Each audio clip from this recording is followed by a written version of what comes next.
먼저 말씀드릴 건 오늘 여기 나오는 내용들이 제 오리지널리티가 있는 부분은 한 10% 정도밖에 안 되고요. 그러니까 제가 말하고자 하는 취지에 맞는 자료들을 많이 모아놓은 거니까 때로는 출처를 밝히기도 했고 때로는 너무 바쁘고 시간이 없어서 출처를 못 밝힌 부분도 있으니까 뭐 어떤 이거로 인해서 제가 뭐 예를 들어서 저작권 위반 이런 거는 안 걸렸으면 좋겠습니다. 오늘 주제가 이제 미중 무역 분쟁의 이해와 우리의 대응인데 어떻게 보면 제가 이제 이거를 맡게 된 거는 제가 중국이라는 나라와 맺은 인연 때문인 것 같습니다. 제가 초등학교 6학년 때 그 당시는 이제 한중 수교가 아직 안 됐을 때죠. 대만 중화민국하고 수교가 돼 있을 때 아버님께서 이제 그 파견 3년간 파견 근무를 가셔서 제가 거기서 중국인 중학교를 나왔습니다. 저는 그래서 이제 중국의 역사와 언어와 심지어는 수학, 생물, 뭐 화학, 물리 이런 것도 다 중국어로 배웠던 이제 그런 경험이 있고요. 한때는 제 정신의 한 3분의 1은 중국 사람이었습니다. 그리고 또 이제 대학을 중문과를 가게 됐는데 사실 그거는 아무 상관없는 거 아시죠? 80년대 무슨 과 다녔는지는 아무 상관없고요. 그래도 그게 인연이 돼갖고 2000년부터 2004년까지 이제 북경에서 SK 이거 해야 되나? SK 주재원으로 IT 인터넷 사업을 중국에서 맡아서 수행을 좀 했었습니다. 그런저런 인연으로 중국에 대해서는 약간은 좀 요즘 뭐 인싸라는 말이 참 이상하게 쓰긴 하는데 약간은 그쪽의 인사이더의 관점에서 좀 볼 수 있는 어떤 그런 마인드가 좀 있다 그럴까요? 그런 관점에서 자료들도 좀 찾아보고 그랬습니다. 그래서 오늘 말씀드린 거는 제목은 무역 분쟁의 이해지만 사실은 상당히 많은 부분이 안보에 관한 얘기입니다. 왜냐하면 그 본질이 거기서 출발하기 때문에 그래서 혹시라도 오늘 이번 기회에 예를 들어서 미중 무역 분쟁에서 어떤 경제적인 해결 방안, 산업 구조적인 해결 방안을 기대하신다면 약간 좀 아쉬울 수도 있고요. 그런 내용이 없는 건 아니지만 그럼 얘기를 시작하겠습니다. 이건 뭐 그냥 서두로 그냥 들어가는 거고요. 중국의 등장이라는 게 과연 이 시대에 가진 의미가 뭔가 거기서부터 한번 따져 보겠습니다. 이게 이제 나폴레옹이 1817년에 했다라는 말인데 부러워하시는 분 있으세요? 뭐 어쩌고저쩌고 하는데 이게 나와라. 이게 잘 안 되는구나. 그러니까 지도를 가리키면서 중국을 가리키면서 여기 거대한 잠자는 거인이 있다. 그냥 자게 냅둬라. 왜냐하면 만약에 깨어난다라면 세상을 놀라게 할 것이다. 뭐 이런 얘기를 했다고 그러는데 이런 거 한두 번 한 번 한 게 아니고요. 그 나중에 세인트 헬레나 섬의 유배돼서도 또 이런 얘기를 했다고 합니다.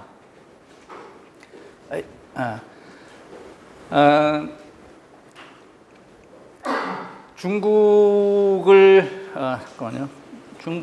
보면서 이게 잘 안 되네. 이 얘기부터 좀 드리고 싶은데요. 이게 이제 삼국지, 보통은 이제 삼국지라고 하는데 정식 이름은 삼국연입니다. 삼국지는 역사책이고 삼국연이 소설책인데 한번 자신 있게 해석할 사람. 어렵지 않죠? 참 쉽습니다. 천하대세는 붙으면 나눠지고 나누면 붙으리라. 네, 천하대세라는 건 나눠진 지 오래되면 분구, 나눠진 지 오래되면 반드시 합치게 돼 있고 합친 지 오래되면 반드시 나눠지게 돼 있다. 저게 이제 그 중국 사람들이 가지는 천하에 대한 기본관념이고요. 또 어떤 의미에서는 역사가 저렇게 사실은 흘러왔던 것 같습니다. 실제로. 그 예로 어떤 그 경제를 한번 쭉 살펴보면요. 이건 제 오리지널리티입니다. 제가 생각하는 20년 주기설인데 1930년도부터 50년도까지 20년간은 새로운 판이 짜여지는 시기였기 때문에 굉장히 불안정했죠. 전쟁도 있고 뭐. 그래서 2차 대전과 한국 전쟁이 대표적인 이제 판짜기 상황이었고 아주 격동의 세월이었습니다. 그러다가 그게 끝나고 나서 50년부터 70년까지는 복구 겸 진영이 딱 짜여져서 안정화된 그것이 비록 상호 간의 갈등을 하더라도 그 짜여진 틀 안에서는 서로 안정적인 미소 진영 간에서 발전이 있었고 그리고 성장을 그때 이제 쭉 했는데 이때는 미국, 유럽, 일본을 중심으로 한 성장 시장이 쭉 20년간 전개가 되죠. 그러다가 모든 판은 일정하게 성숙을 하면은 내부 갉아먹기로 가게 됐습니다. 더 이상 성장할 때가 좀 이제 지역적인 범위가 이제 한계가 생기니까 내부에서 결국 있는 거 갖고 나눠먹기 싸움을 하게 되는 거죠. 그래서 뭐 여러 가지 이유가 있지만 뭐 유가 그 파동도 있고 석유 파동도 있지만 어쨌든 70년부터 90년까지 사실상 그 서유럽에서는 침체가 진행이 되고 사회주의는 붕괴되고 그리고 이제 아시아, 동아시아 국가들, 소위 말하는 네 마리의 뭐 호랑이 타이거는 신흥을 하게 되고 이런 굉장히 그 역동적인 판이 이때 벌어지게 되고 결국 89년, 91년에 걸쳐서 소비에트와 중국이 완전히 다른 체제로 바뀌게 되죠. 그리고 나서 이제 그 20년간, 1990년부터 2010년까지는 그 이후에 판이 짜여져서 그냥 달리듯이 쭉 오게 됩니다. 그게 사실은 우리가 살았던 지난 20년에 아주 어떻게 보면은 참 역사적으로 드물었던 그 안정기이자 성장기였다고 생각을 합니다. 물론 뭐 일부 지역에서 뭐 이라크 전쟁도 있었고 뭐 여러 가지 뭐 문제도 있긴 했지만 사실상 대부분의 기간에는 신흥 아시아 파워를 중심으로 중국이나 인도나 또 있는 동아시아와 한국을 비롯한 신흥 아시아를 중심으로 굉장히 안정 성장을 했던 기간입니다. 근데 이 20년이 사실상 2010년, 그러니까 2008년 금융위기 이후에 이제 무역보호주의가 탄생한 2010년을 계기로 저는 새판짜기에 들어가고 있다. 그래서 이미 사실은 10년이 지났습니다. 아마 앞으로도 10년 정도, 뭐 이 논리에 의하면 10년 정도는 굉장히 불안정할 거고, 이 불안정한 시기에 상당히 뭐 전쟁이 날 수도 있었지만 뭐 이때는 전쟁이 안 났고요. 그래도 굉장히 불안정한 시기가 저는 올 거라고 보고, 소위 말하면은 이제 안전벨트를 꽉 매야 되는데 제가 아는 박사님 말대로 안전벨트가 잘 안 보인다, 이런 표현도 하시고, 그래서 이런 큰 흐름 속에서 한번 보시는 게 좋을 것 같고요. 요거는 그걸 또 다른 측면에서 이제 이거는 저 무역협회에서 나온 자료 중에는 이제 패권 국가가 사실은 4개의 이 기간을 거친다고 얘기를 합니다. 새로운 패권 국가가 등장할 때는 자기 이익을 보호하기 위해서 일정한 보호무역주의를 이제 강조를 하게 되다가 딱 패권 국가가 자리를 잡고 나면은 이제는 다 나와버리니까 이 안에서만큼은 자유롭게 무역을 하는 것이 가장 이익이다. 그래서 자유무역이 이때가 되면은 패권 국가와 함께 이제 성장을 하게 됩니다. 그러다가 이제 패권 국가가 상대적으로 쇠퇴하게 되면은 이대로 내가 있으면은 안 되겠네. 나도 이제 챙길 거 챙겨야지 스스로 하게 되면서 부분적인 폐쇄주의가 나타나고 거의 동시적으로 후발주자가 등장하게 되면서 자국의 이익을 보호하는 보호무역주의가 진행이 되죠. 그래서 이것도 굉장히 사실은 좀 반복되는 패턴인 것 같고요. 이걸 중국 역사에서는 왕조 사주기설이라고 합니다. 아시겠지만은 이게 당나라 때가 대표적인 건데 초당, 성당, 중당, 만당, 난세.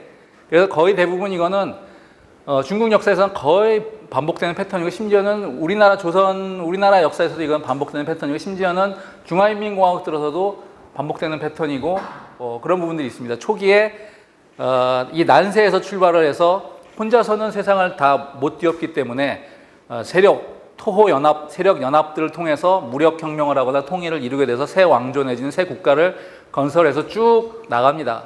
그러다가 결국 그 안에서 왜 나는 더 안 좋아? 아니면은 이건 내 건데 왜 네가 먹으려고 그래? 하는 내부 갈등이 결국 일어나게 되고, 세력 제거를 하게 되고, 세력 제거에 반발하는 반란이 일어나게 되고, 이걸 거치면서 안정이 되죠. 뭐 중화인민공화국 같은 경우도 아시겠지만은 국공내전을 거쳤고, 그리고 결국은 뭐 수정주의와의 투쟁, 뭐 반우파 투쟁, 문혁 이런 걸 거치면서 결국은 핵심 세력들을 제외하고는 다 이제 제거가 되고 안정이 되죠. 우리나라 치면은 이게 아시겠지만은 뭐 조선 태조와 그다음에 이제 태종으로 이어지는 이방원과의 계기가 되고, 그다음에 이제 사실 세종이라든지 여러 나라 당나라 때도 보면은 태종이라든지 이쪽은 태조라면 이쪽은 태종이라든지 여러 가지 소위 태종 내지는 세종이 붙는 임금들이 여기 오게 되고, 이게 이제 중국 같은 경우에는 사실상 등소평에서 시진핑으로 이어지는 시기라고 지금 볼 수가 있는 거죠. 이때의 특징은 진취적인 기상이 아직도 남아 있습니다. 초기에 성장하는 기운이.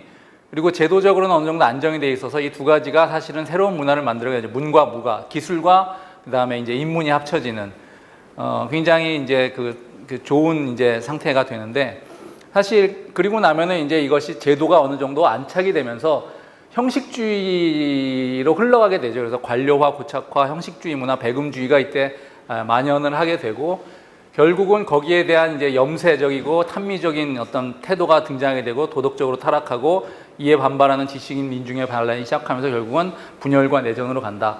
근데 이거는 사실은 여기 제품 마케팅 하시는 분들은 다 아시겠지만은 제품 라이프 사이클 또는 새로운 기술의 라이프 사이클도 다 비슷합니다. 굉장히 어떤 의미에서는 보편성이 있는 생각을 해보면은 어떤 현상이 변화할 때 기존 것들을 변화시키기 위한 세력의 연합과 그리고 그것의 핵심과 주변부와의 갈등과 누군가가 가장 대표적인 것이 그거 끌고 나가고 그것이 이제 일상화되고 당연시되고 이익이 줄어들고 하는 과정들은 어떻게 보면은 보편적인 모습일 거라고 생각합니다. 그래서 이제 흥성하는 걸 보면 이게 어느 나라일까요? 뭐 당연히 뭐 아시겠죠. 중국일 거고 2015년 자동차 판매량을 보면 A 나라가 1,700만 대, B 나라가 2,000만 대입니다. 그래서 A 나라는 미국이고 B 나라는 중국입니다. 즉 중국이 300만 대를 더 팔았어요. 소비를 더 했습니다. 자동차를.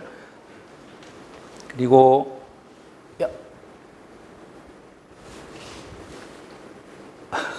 만지니까 더 안 되네. 예. 인터넷 상거래 전 세계 1위 아시겠지만은 중국의 그 11월 11일 소위 그 광본절이라고 그러죠. 이제 그 솔로데이 때 전 세계 가장 큰 온라인 규모 시장이 열리고요.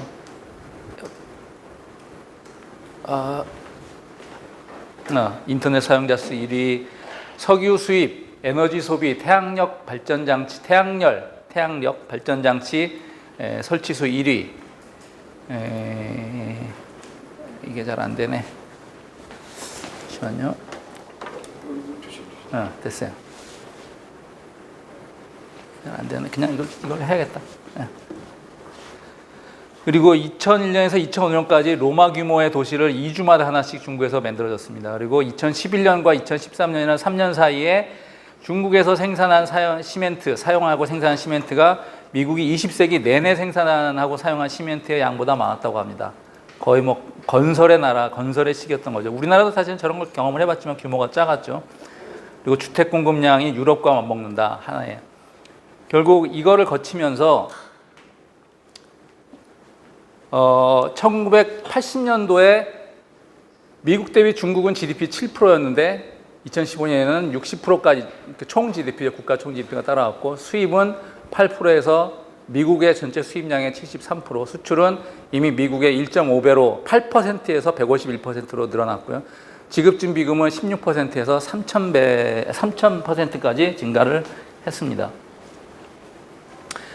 이게 어떻게 가능했느냐?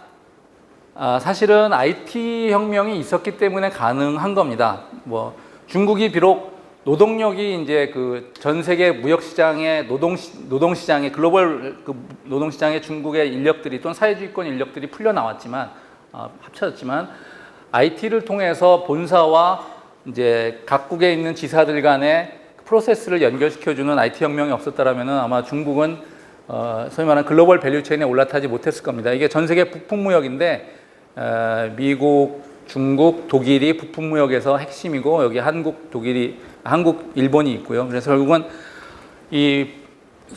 그 상품 무역이 아니라, 그러니까 최종재 무역이 아니라 부품 무역이 중국을 중국과 또 그 주변에 사실은 우리 포함한 나라들이 성장할 수 있었던 이제 핵심이 된 겁니다. 애플 같은 경우에 사실상 보면은 메이드 인 더 월드라는 말을 씁니다. 그래서 사실상 330개 공장이 중국에 있고요. 또 일본에 148개 공장이 있고, 미국에 75개 공장, 우리나라에 38개 공장이라보다 부품 납품업체죠. 이제 납품업체들이 저렇게 전 세계적으로 깔려 있습니다.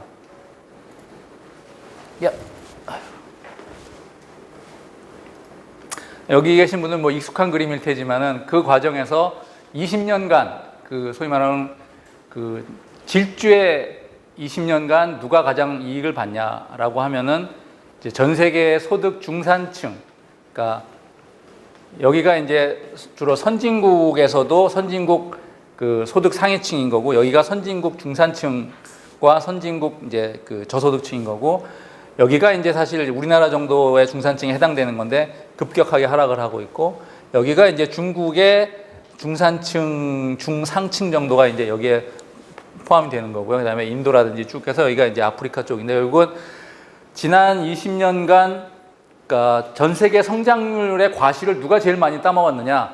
결국은 중국이 가장 많이 따먹은 위너였습니다. 거기서. 그런 과정을 통해서 세계의 불평등은 분명하게 수적으로는 많이 줄어들게 되죠. 그러면 코끼리 모양을 닮았다 그래서 이제 코끼리 곡선이라고 그러는데 루저는 누구냐? 이게 미국의 무역 적자입니다. 미국 무역 적자가 이게 다 마이너스인데 적자니까 85년에까지 굉장히 하락을 하죠. 이건 사실 일본 때문입니다. 그러다가 플라자 합의를 딱 하면서 환율을 갖다가 이제 엔화를 갖다가 그 평가 절상을 하면서 좀 늘어나는 듯 싶다가 가는 듯 싶다가 95년부터는 거의 급전직하에서 2005년까지 내려옵니다. 그러다가 이제 다시 조금 늘어나기 시작하는데 결국 미국이 여기서 가장 큰 이제 이 손해를 본 거죠. 물론 자본의 이득은 있을 수 있으나 그래서 2004년만 해도 총 GDP로 치면은 미국이 중국의 몇 배 이상 컸는데 이게 2014년을 거치면서 사실상 약간 역전이 됐고 지금 예상으로는 2024년에는 훨씬 더 커질 거다 이것이. 그래서 보시면은 2004년에는 총 GDP가 10억 달러로 봤을 때 10억 100억 1조 17조 달러 대 뭐 5조 달러였는데 나중에 가면은 예. 이게 숫자가 이게 35 같은데 35일 것 같은데 이게 정확한 숫자를 모르겠다. 어쨌든 이 도표는 예정된 전쟁이라는 이제 그 책에 나온 도표입니다. 이게 결국 GDP가 양국의 총 그 생산액이 2014년을 계기로 해서 사실상 크로스가 발생을 하고 이제 그 이후로는 이제 이건 2015년에 나온 자료이기 때문에 이걸 추정치로 해서 결국은 늘어날 거라고 했는데 주 이후에 그 자료를 보면은 이게 이제 결국 G2가 명확해집니다. 이게 2018년도 그 IMF 자료인데요. PPP 기준으로 중국이 결국 뭐 이거는 미국과 중국과의 관계가 이제 역전이 되는 이제 현상이 발생을 하는 거죠. 1위와 2위가. 그 차이를 보시면은 그 밑에 있는 나라들과는 뭐 현저한 그 차이를 보입니다. 그래도 한국은 14위로 선전을 하고 있고요. 다른 자료를 봐도 그렇습니다. 이제 CIA가 발행하는 월드 팩트북을 봐도 그렇고 유러피안 유니언은 뭐 하나로 보기 좀 어려운 게 있고요. 그리고 월드뱅크에서 나온 것도 마찬가지입니다. 우리나라는 대부분 14위 정도에 지금 머무르고 있습니다. 중국의 이런 거센 도전에 대해서 미국은 낯설지가 않습니다. 사실은. 왜냐하면 벌써 여러 차례 도전을 갖다가 좌절시킨 경험이 있는데 이게 일본 같은 경우입니다. 여기 보시면은 뭐 1971년에 타임지 표지에 뭐라고 나와 있냐면은 How to cope with Japan's business invasion. 그러니까 일본의 경제 침략을 어떻게 대처할 것인가 갖고 이제 소니 사장 얼굴이 나오고요. 에즈라 보겔이라는 학자가 이제 79년에 항복을 한 겁니다. Japan as number one. 세계 1위로서의 재판. 그리고 여기에 대항하기 위해서 MIT의 학자들이 어떻게 하면은 미국의 제조업을 일본에 맞서서 다시 부활시킬 것인가, 생산성을 향상시킨가 해서 한 5년간의 조사와 연구 끝에 나온 책이 1989년에 Made in America라는 책입니다. 그러니까 저 시점에서 사실은 그 85년 플라자 합의 이후에 이제 본격적인 반격을 이제 시작을 하게 되고 거기에 이론적인 바탕을 MIT 교수들이 사실은 저 책을 통해서 연구를 통해서 뒷받침을 해준 거죠. 미국과 일본이 그래서 결국 통상마찰을 하게 되는데 이게 68년부터 이게 잘 안 보이죠? 이게 이제 컬러 TV, 방직품, 철강, 자동차 81년도고 여기가 이제 통상마찰 기간이라면 이때부터는 이제 플라자 합의가 일어나게 되고 그다음에 반도체 협상을 하게 되고 그 무역 구조 조정을 하게 됩니다. 플라자 합의를 좀 설명해 주시죠. 모르는 분도 있을 것 같은데. 그러니까 1985년에 미국의 뉴욕의 플라자 호텔에서 독일, 미국, 영국, 일본, 프랑스 이 정도인가요? 그렇죠? 모여갖고 강제로 일본의 엔화 환율을 평가절상을 시킵니다. 그렇게 함으로써 일본의 수출 상품들의 가격 경쟁력을 떨어뜨리는, 가격을 높여갖고 가격 경쟁력을 떨어뜨리는 그런 현상을 이제 강제를 한 거죠. 이제 그러니까 자연적인 시장의 논리가 아니라 정치적인 논리에 의해서. 근데 이제 이런 여러 번의 그 과정에서 이건 나중에 제가 할 얘기하고도 이제 연결이 되는 건데요. 방직품 관련된 그 무역 마찰, 컬러 TV 무역 마찰, 철강 무역 마찰, 자동차 무역 마찰, 이 모든 무역 마찰 과정에서 일본은 매번 미국의 압력에 한 번도 제대로 반격을 못 합니다. 그냥 대항을 하지 못하고 굴복을 해서 오케이, 시장 개방해줄게. 예를 들어서 컬러 TV 시장 개방할게, 자동차 시장 개방할게, 철강 시장 개방할게. 그리고 수출 우리가 알아서 자율 규제할게. 너무 미국에 수출 많이 안 할게. 라고 다 후퇴를 합니다. 계속 후퇴를 합니다. 그리고 결국은 플라자 합의로 환율까지도, 그러니까 이거는 개별 상품이라면 환율이란 거는 경제 전체에 미치는 영향인데 거기까지도 후퇴를 합니다. 끊임없이 후퇴를 해서 보시면은 요게 한 요쯤에 하고 비슷할 텐데 결국 엔화 환율이 떨어진다라는 거는 사실은 그러니까 달러 대비 떨어지는 거기 때문에 즉 1달러당 뭐 그 과거에 그러니까 270원 하던 게 뭐 100몇십 원 하는 걸 떨어지기 때문에 결국 엔화가 강세를 이어가거든요. 그래서 그 이후에 그 모든 그 계기에도 불구하고 엔화는 계속 강세를 이어갑니다. 엔화 강세라는 거는 그 나라의 수출에는 절대로 좋지 않은 현상이죠. 그래서 그 이후로 한 번도 회복이 된 적이 없습니다.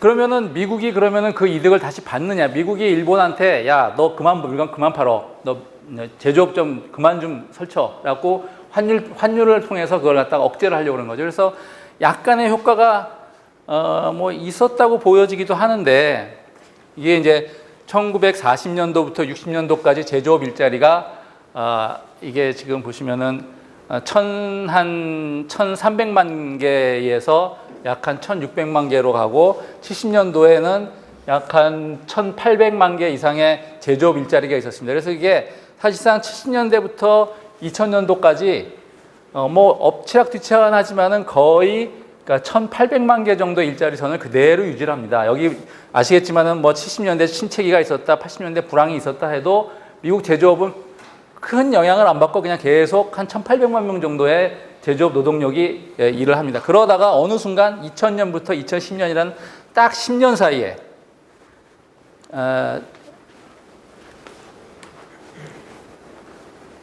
전체 제조업 종사자의 약 3분의 1인 500만 명의 일자리가 감소합니다. 이건 어마어마한 변화인 거죠. 한 나라의 제조업 종사자가 10년 사이에 3분의 1이 줄어든다는 것은 사실상 그 산업에 있는 사람한테는 거대한 고통이었던 겁니다. 저게 사실은 지금 어떻게 보면 무역 분쟁의 이제 시작인 거죠. 이제 누구 때문이냐? 뭐 아시겠지만은 이제 제 때문이었는데, 심지어는 이제 그 2008년 금융위기 원인에 대해서도 뭐 요즘 뭐 페북에서 좀 보시는 분들이겠지만은 저게 중국설, 유럽설 또는 태평양설, 아시아설이 있습니다. 저게 뭐냐면은 2008년 금융위기의 시작은 아시겠지만 미국의 자산 거품이죠. 부동산 거품. 처음엔 주식으로 시작해서 부동산까지 그 자금이 돌고 도는. 물론 그게 이제 소위 말하면 파생 상품에 대한 잘못된 관리, 잘못된 추론, 상품에 대한 잘못된 설계, 이것이 촉발된 원인이기는 하지만 그 풍부한 유동자금이 도대체 어디서 나왔냐는 거죠. 거기서 크게 두 가지 얘기를 합니다. 그러니까 유럽설은 유럽에 있는 금융기관들이 이제 경제 침체를 만회하기 위해서 엄청나게 이제 돈을 풀고 제대로 그 과거의 그 은행 중심의 그 통제 체제에서 금융시장 중심에 이행하는 과정에서 제대로 관리를 못했다라는 것이 이제 유럽설이고요. 저 같은 경우에는 이제 중국설을 이제 지지를 하는데 뭐냐면은 이 기간 동안에 중국이 열심히 미국에 물건을 팔고 물건을 받은 대가를 만약에 달러로 받죠. 달러로 받아서 중국으로 만약에 들여오려면은 유엔화로 바꿔야겠죠. 그러면은 달러의 공급이 늘어나고 유엔화에 대한 수요가 늘어나면서 이제 그 유엔화는 강세가 되고 유엔화가 강세가 되면은 중국 물품은 가격이 올라가니까 안 팔리겠죠. 그러니까 중국 정부에서는 중국 중앙은행은 일부러 그 물품 대가인 달러를 본국으로 환전해서 들어오질 않고 미국 내에 머물게 하면서 대부분 그걸로 아시겠지만 미국의 국채를 포함해서 다양한 금융상품의 안전금융상품에 그 일종의 정박을 시킵니다. 미국 내에. 즉 중국은 계속해서 물건을 팔고 돈을 버는데 그 이익이 남는 거의 대부분의 그거를 미국 내에서 이제 그 금융상품에 이제 어떻게 보면은 그 예치를 시켜놓게 되고 결국은 그것이 너무너무 돈이 많아지니까 미국에서 유동자금이 결국은 부동산 뭐 소면 불건전한 이제 어떻게 보면은 뭐 이런 데로 흘러들어갔고 결국은 거품이 터졌다. 결국은 중국의 과도한 무역 흑자 또는 미국의 무역 적자가 미국 내의 그러니까 유동자금 풍부화, 과잉 풍부화의 원인을 제공한 것이고 그걸 터트린 게 이제 뭐 리만 브러더스를 포함한 이제 여러 가지 주택 부동산이었다라는 거거든요. 그러니까 어떻게 보면은 그 미국 입장에서는 중국 때문에 일자리도 잃고 그렇지만은 싼 물건을 좀 먹다가 드디어는 이제 그 금융위기까지 이제 닥치게 된 그런 좀 이중으로 지금 중국으로부터 고통을 당했다고 생각을 할 수도 있죠. 그래서 마치 그 일본의 그 당시 70년대, 80년대 제조업 그 수출에 대항하기 위해서 미국의 MIT 교수들이 나서갖고 이제 그런 연구도 하고 그걸 이제 막아야 된다. 그래서 플라자 합의도 하게 되고 이런 것처럼 또 이제 MIT 교수들이 나섰습니다. 둘 다 이제 MIT 사람들인데 이게 한국에서는 뭐라고 번역이 나왔냐면 이 책은 제조업 르네상스. 왜 제조업 르네상스인가라는 책으로 번역이 됐고요. 피사노아스라는 사람이 쓴 책이고 그리고 이제 아까 메이드 인 아메리카라고 비슷한 제목으로 메이킹 인 아메리카라는 책을 썼는데 이것도 똑같은 그 MIT 그에서 그 같은 센터에서 나온 책입니다. 결국 저기서 미국의 그 제조업 혁신을 어떻게 일으킴으로써 중국의 추격을 물리치거나 또는 중국으로부터 이미 넘어갔지만 새로운 식으로 제조업을 구축할 거냐에 대한 논의가 미국에서 2012년, 13년 사실 그러니까 시작된 거는 이게 한 3, 4년짜리 연구이기 때문에 이미 2008년부터 이런 연구들이 이제 시작이 됐었습니다. 그래서 지금도 저거는 계속 이루어지고 있죠.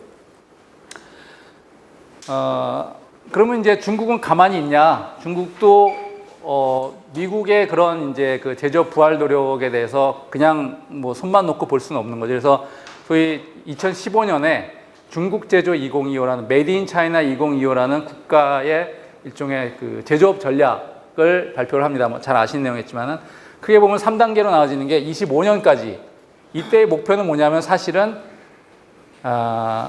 한국을 따라잡는 겁니다. 그냥 까놓고 얘기하면 한국을 따라잡는 거고요. 35년까지 독일과 일본을 따라잡는 거다. 그리고 49년까지 미국을 따라잡는 거다. 근데 왜 하필 49년이냐?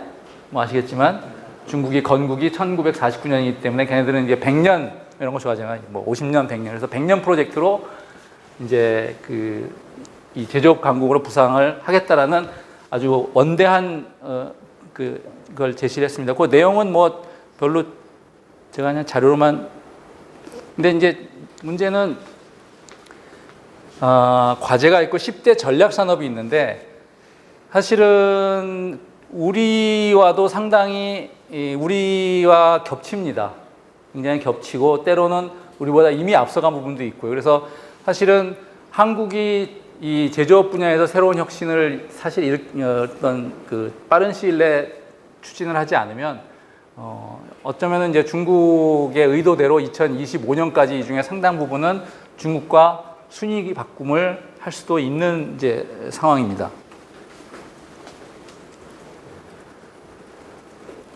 이런 이제 중국 제조 2025라는 것이 사실은 그 미국의 심기를 상당히 크게 건드렸죠. 그러니까 그냥 따라올 때는 니네 그냥 장사만 하고 물건만 팔고 그러면 사줄게라 그랬는데 소위 이제 등소평의 이제 도광양해에서 즉 드러내지 않고 그냥 이익만 실리만을 추구하는 단계에서 이게 한 3, 4단계가 있습니다.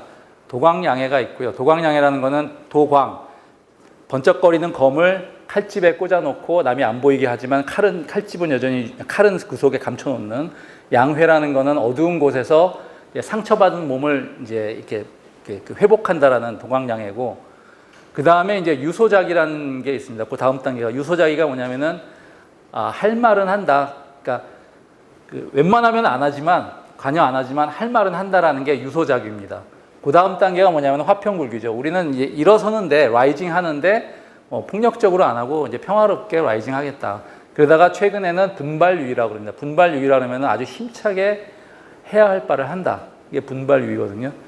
그러니까 이제 사실상 중국 제조 2025가 나면서부터 그 등소평이 처음에 얘기했던 도광양해를 얘기할 때는 2050년까지, 2049년까지를 사실 얘기를 했습니다. 즉 중국이 100주년 되는 해까지는 그냥 계속 도광양해를 해라라는 이제 취지로 얘기를 했는데 이미 그 어떻게 보면 등소평이 생각했던 것 이상으로 중국 경제가 급속도로 발전을 하면서 그 내부의 어떤 그 자신감이 굉장히 이제 강해진 거죠. 그래서 중국 제조 2025라는 이제 결정타를 이렇게 딱 선언을 했는데 이제 도저히 미국의 입장에서는 이걸 수용하기 힘들었던 거죠. 그래서 뭐 하여튼간에 2018년부터 시작해서 트럼프가 계속 여러 가지 이제 관세를 중심으로 해서 쭉 가게 되고 부과를 하게 되고 또 이제 소위 말하는 화웨이라든가 이런 데 대한 규제를 하게 되고 그래서 최근에는 뭐 아시겠지만은 다시 또 그 추가 관세를 하겠다 그러니까 중국이 위안화 환율을 이제 7달러 이하로 그냥 그러니까 왜냐면 그 전에는 중국이 달러당 6. 얼마를 계속 유지를 한 거예요. 어떻게 보면은 그러니까 위안화의 강세를 어느 정도는 받쳐준 건데 이제 관세가 오르니까 그러면은 우리는 가격을 낮춰야겠다. 그래서 관세의 피해를 줄이겠다라는 식으로 해서 그러니까 그 외환 시장의 개입을 손을 놔버려서 그러니까 그 위안화가 좀 더 싸진 거죠. 위안화가 싸진 거죠. 이제 어떻게 보면은 값어치가. 그래서 미국이 중국을 환율 조작국으로 지정을 합니다. 사실은 이게 아이러니한 게 사실은 그 전에 환율 조작을 하다가 지금은 손을 놔버린 거예요. 환율 조작 않겠다고. 그랬더니 미국에서 이제 환율 조작다라고 이제 지정을 한 건데. 그러니까 또 거기에 대한 반발로 뭐 미국 농수산물 수입을 중단한다고 발표를 한 거죠. 일련의 이러한 내용들이 이제 무역 분쟁인데, 예, 맞습니다.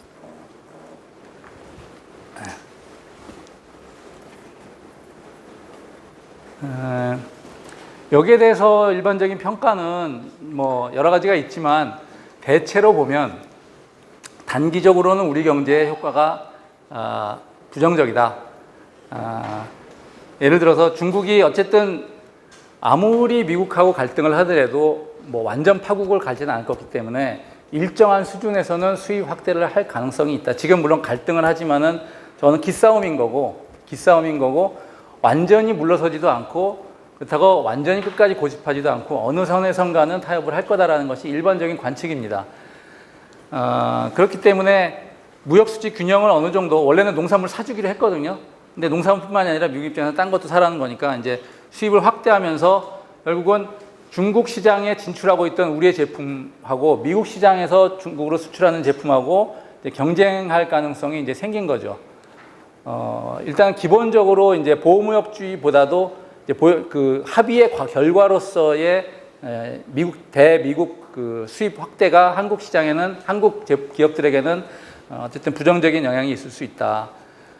반면에 이제 뭐 아시겠지만은 가장 미국이 지금 핵심 타겟을 잡고 있는 데는 통신을 비롯한 전자장비 쪽이기 때문에 그 분야에서 경쟁력이 있는 한국 같은 경우에 5G라든지 이런 경우에는 중국의 추격을 좀 한숨 돌릴 수 있는 상황이 된 건데 물론 최근에 또 일본이 거기에 이제 재를 뿌리고 있지만 어쨌든 간에 경쟁력을 확보에 기여하는 측면도 있습니다. 그리고 한편으로는 그러니까 이 중국이 미국의 기술을 의존할 수만은 없다.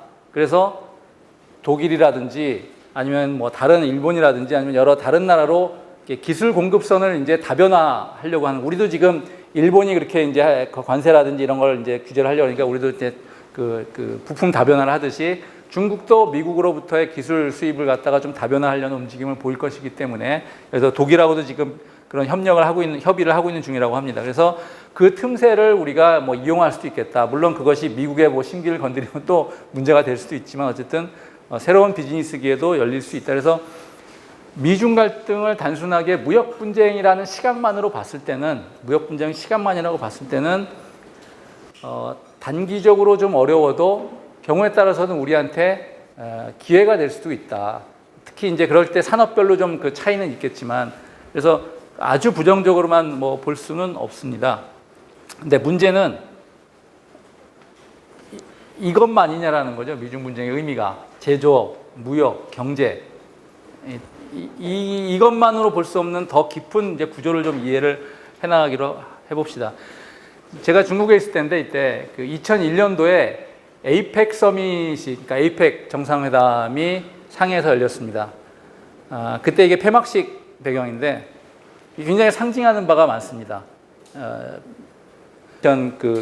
이게 있고 인스펙션 검사하는 거 있고 그 바로 앞에 만리장성이 그려졌습니다. 그 얘기는 뭐냐면 너희들 오랑캐가 중국으로 들어오는 거를 여기서 일단은 막겠다 한번. 옛날 만리장성이 하던 역할을 지금은 상징적으로 세관에서 하는 거다라는 의미고 묘한 지금 이제 이게 있습니다. 그게 왜 또 묘하냐면 헤어질 때 보시면은 그 당시에 누구죠? 장쩌민이 각각의 나라들하고 같이 중국 옷을 입고 페어웨어 인사를 합니다. 근데 그때 제가 분명히 기억나는 게 뭐냐면은 장쩌민이 큰 홀 가운데 빨간 그 카펫이 깔려 있는데 혼자 딱 서 있고 각 나라 원수들이 와서 악수하고 포옹하고 사진 찍고 가고 그 다음 사람이 와서 악수하고 포옹 찍고 가고 그 다음 사람이 악수하고 포옹 찍고 가고 이게 주는 인상이 다른 사람들은 뭐 국제회의니까 그럴 수 있지 호스트가 당연히 그 비지터들을 그렇게 환대를 하니까 그런데 저 옷이 당장입니다. 저 옷은 그냥 옷이 아니고요. 보통 당나라 시절의 옷이라고 보통 얘기하는 당장입니다. 중국 사람들이 느끼는 거는 뭐냐면은 당이라는 거는 중국에서 몇 개의 안 되는 휘황찬란한 세대를 대표하는데 특히나 한대는 너무 멀고 비록 한족이라고는 얘기하지만 한대는 너무 멀고요. 그 이후에 사실 중국 민족이 그렇게 썩 잘 나가질 않았어요. 오히려 지배당하는 역사죠. 예를 들어서 원나라 몽골이었고 그다음에 송나라도 계속 원나라에 쫓겨다녔고 남쪽으로 줄어들고 사실은 별로 이렇게 국력이 약했고 명나라가 조금 있었지만은 내부적으로 굉장히 많은 갈등들이 반란이나 있었고 청나라는 또 뭐 이민족이 침략을 해서 세운 나라고 즉 중국 역사를 쭉 봤을 때 당나라만큼 중국이 두 가지 측면에서 국력의 신장과 대외적인 개방과 이런 측면에서 그 사람들의 어떤 유토피아라고 하기보다는 복고적인 마인드를 자극하는 게 없습니다. 그래서 잠수함 등급 체계도 보시면은 재래식 잠수함이 가장 낮은 급이 명급, 그 다음 높은 게 3구급이라는 송급, 그 다음에 원급이고, 그 다음에 핵잠수함으로 넘어가서 9.1급이 한급, 하급, 상급 진군하다가 현재 가장 높은 0.95급 2만 톤급이 단급입니다. 탕클래스라고 해갖고. 즉, 이게 드러내는 바는 뭐냐면은 원양 이 핵잠수함의 가장 큰 것이 걔네들은 당나라라는 거로 대표되는 국력을 상징하는 거죠. 저 코드가 있습니다. 이게 이제 2017년 5월 14일 중국의 국가대극원이라고 마치 시드니 오페라하우스 같이 중국에서 유명한 그런 공연들을 하는 데인데 올림픽 개막 같은 것도 문화행사도 여기서 했습니다. 그래서 1대1로 국제협력 포럼이라는 게 있는데 그 나라의 원수들을 이렇게 모시고 그 포럼 행사장을 여기서 문화행사를 가졌습니다. 이때 이제 기본 제목이 뭐였냐면은 천년의 약속, 천년지약이고 1대1로 국제합작 서밋 포럼이라는 건데 천년의 약속, 천년 전이면 언제냐? 그때가 당나라 때입니다. 당나라 때고 그 안에 이제 내용의 프로그램을 보면은 천년지약이라는 이게 중국식 이제 오페라인데 돈왕석굴입니다. 이게 석굴에 이제 돈왕석굴 가보시면 아시겠지만은 큰 절벽에 이렇게 비파타는 이런 사람들이 선녀들이 내려오고 즉 돈왕이라는 컨셉이 뭐냐면은 중국 당나라가 서역과 교류하는 핵심이고 사실은 교류라고 할 수도 있지만 어쨌든 중국이라는 나라를 갖다가 어떻게 보면은 찾아오는 나라들이 이제 방문하게 되는 거죠. 그래서 1대1로가 사실은 당나라 때 회복이다라는 이제 리마인드를 시켜주는 거고 다른 것들도 예를 들어서 이게 하필이면 여러 나라 극이 있는데 곤국이라는 건 장생전입니다. 아시겠지만 장생전은 당태종과 양귀비의 러브 스토리가 있는 희곡이 이제 장생전이거든요. 그러니까 저것도 이제 당나라를 모티브로 해서 공연을 한 거고 여러 나라의 특히 그 중앙아시아 쪽을 중심으로 한 나라의 아이들을 이렇게 쭉 같이 어떤 친선의 노래를 부릅니다. 이게 상징하는 바는 사실은 이게 옛날 이 중국, 물론 이건 당나라 때는 아닙니다만, 당나라 때 아니다. 그냥 명나라 때인가 이제 그림인데, 보시면은 서양인들이 꽤 있어요. 이게 그 스페인식 모자를 쓰고, 여기 보면은 일본국 뭐 이렇게 써 있고, 서양 그 중세 근대 이런 옷을 입은 친구들도 와서, 이게 이제 그 중국의 사실은 비슷한 이제 화면들인데, 조공 외교입니다.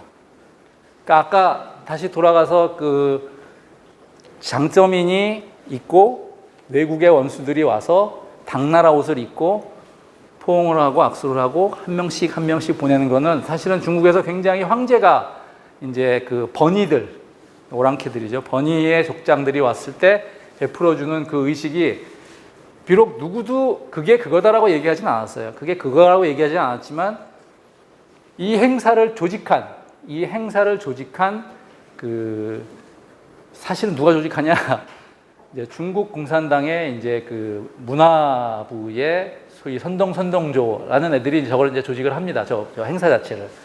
그랬을 때 이제 자국 국민들에게 코드를 전달을 해주는 겁니다. 일종의 명시적이진 않지만 보면은 중국 사람들은 굳이 얘기하지 않아도 알 수 있는 코드. 우리가 고구려 그리면은 이렇게 딱 느끼는 게 있듯이 사실은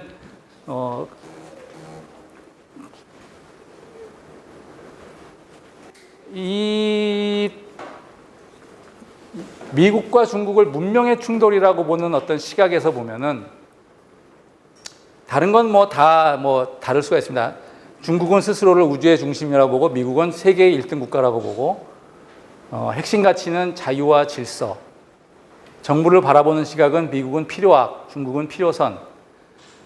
정부 형태는 민주공화정인데 중국은 반응적 권위주의라고 하는데 반응적이라는 건 뭐냐면은 아시겠지만 6.25에서 이제 그 그러니까 이 백성의 소리를 듣고 거기에 이제 군주가 그거를 이제 덕으로 이제 베풀어야 된다라는 이제 반응적 권위주의가 유교적인 어떤 그런 정부 형태고요. 뭐 몇 가지가 있는데 외교 정책의 방향을 보면은 국제 질서, 조화로운 위계 같은 말인데 주체가 다른 거죠. 국제 질서는 미국이 생각하는 국제 질서는 지금 현재의 국제 질서.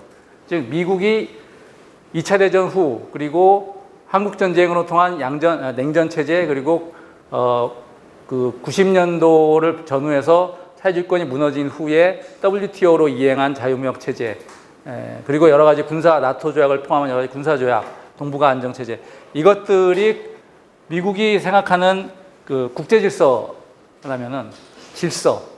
근데 중국은 조화로운 위계를 얘기합니다. 즉 과거에 중국은 그러니까 우리 생각에는 중국이 우리 땅을 침략했다고 생각을 하죠. 중국한테 물어보세요. 중국은 절대로 침략한 적이 없다 그래. 침략을 당했으면 당했지. 물론 뭐 당태종 때 일이 있고 그렇지만은 실제로 잘 생각을 해보면 당나라가 우리나라에 들어온 것도 어떻게 보면은 신라의 요청이 있었던 거고 그 다음에 이제 조선시대 때 그 청태조 누라치가 왔던 게 병자호란도 우리나라를 꼭 침략을 하려고 했던 게 아니에요. 어떤 의미에서는 나 대륙으로 가는데 너 내 말 잘 들으면은 뭐 그냥 봐줄게. 근데 개기면 죽어. 뭐라고 이제 개기니까 들어왔다도 금방 갔어요. 니네 땅에서 별로 먹을 것도 없어. 그래갖고 원나라도 사실 중국의 입장에서는 이거 몽고족이 간 거지 뭐 한족이 간 거냐? 이렇게 표현할 수 있습니다. 근데 왜냐하면 한족의 마인드는 뭐냐면요. 어차피 자기네는 문화적인 우월성이 있기 때문에 누가 우리를 무력으로 먹어도 너희들은 다 결국 한화된다. 이 질서를 어지럽힐 수 있는 사람은 없다. 일시적으로 무력 또는 일시적인 어떤 강압에 의해서 이게 이렇게 좀 이렇게 형태가 흐트러질 수 있지만 시간이 지나면 결국은 한족 문화라는 유교 문화나 한족을 통해서 자연스러운 위계 질서가 형성이 되고 너네는 우리의 일원이 된다. 그리고 왜 이것은 일종의 피라미드처럼 중국이라는 나라를 중심으로 해서, 그러니까 중국이라는 말이 우리는 그것을 가운데 있는 나라라고 생각하시죠? 그렇지 않습니다. 하늘과 땅 사이에 있는 나라라는 게 원래 중국의 뜻이에요. 즉 모든 나라를 뜻합니다. 이 천하, 사실 중국이라는 말은 초기에는 이게 가운데 있는 나라라는 뜻이 아니고 그냥 이 자기네들이 알고 있는 이 세상이 중국이었던 거고, 그게 이제 천하라는 컨셉인 거죠. 그래서 중국에서는 최근 들어서 재밌는 이거는 이제 미국 국무부의 정책기획국장인데 이 사람이 매파입니다. 그래서 레터 X라는 이름으로 중국과 어떤 충돌 관련 문서를 작성 중인데, 이 사람이 레터 X라는 이름을 이제 쓴 거는 사실은 과거 이제 50년대, 40년대죠. 그러니까 냉전 시기에 소련 봉쇄 전략 토대가 된 미국 외교관 조지 캐넌, 독일에 가 있던 조지 캐넌의 X 아티클을 모방한 거고, 그리고 중국의 라이벌 관계는 미국이 과거에 겪지 않았던 진정으로 다른 문명과의 싸움이다. 그러니까 미국이 싸웠던 문명은 예를 들어서 독일, 영국과도 싸웠고, 스페인하고도 싸웠고, 소련하고도 싸웠고, 다 코케이시언, 백인들과 싸운 거였고, 일본은 개겼지만 아주 그냥 밟아줬다라고 생각하고 별로 이렇게 자기네 강력한 상대가 아니었다라는 거죠. 근데 진정으로 다른 문명의 강력한 경쟁자를 가진 거는 이번이 처음이다. 어떻게 이거를 이해해야 될지를 모르겠다라는 약간은 이제 그리고 굉장히 위협적인 이제 다른 문명에 대한 어떤 위협감을 표출을 했습니다. 근데 재밌는 게 이제 중국에 이게 우리나라 번역되기도 한 책인데요. 자오팅량이라고 이제 중국의 유명한 철학자인데 21세기 중국의 세계 인식을 천하체계라는 중국에서는 천하라는 말이 국가라는 말이 아닙니다. 그러니까 유니버스를 뜻하는데 사실은 또는 글로브라는 뜻을 하는데 이런 책 제목이고, 보시면은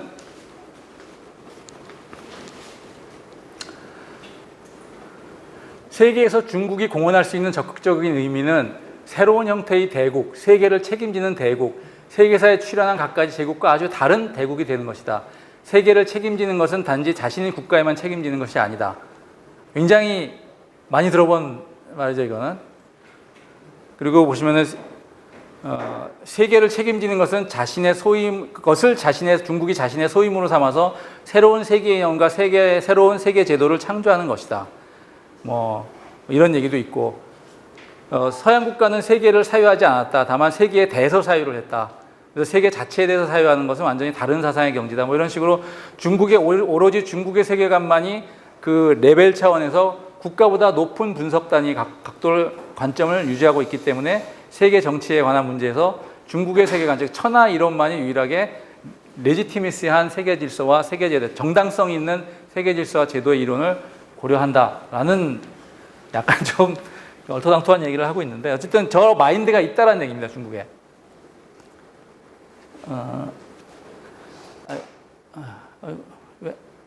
네.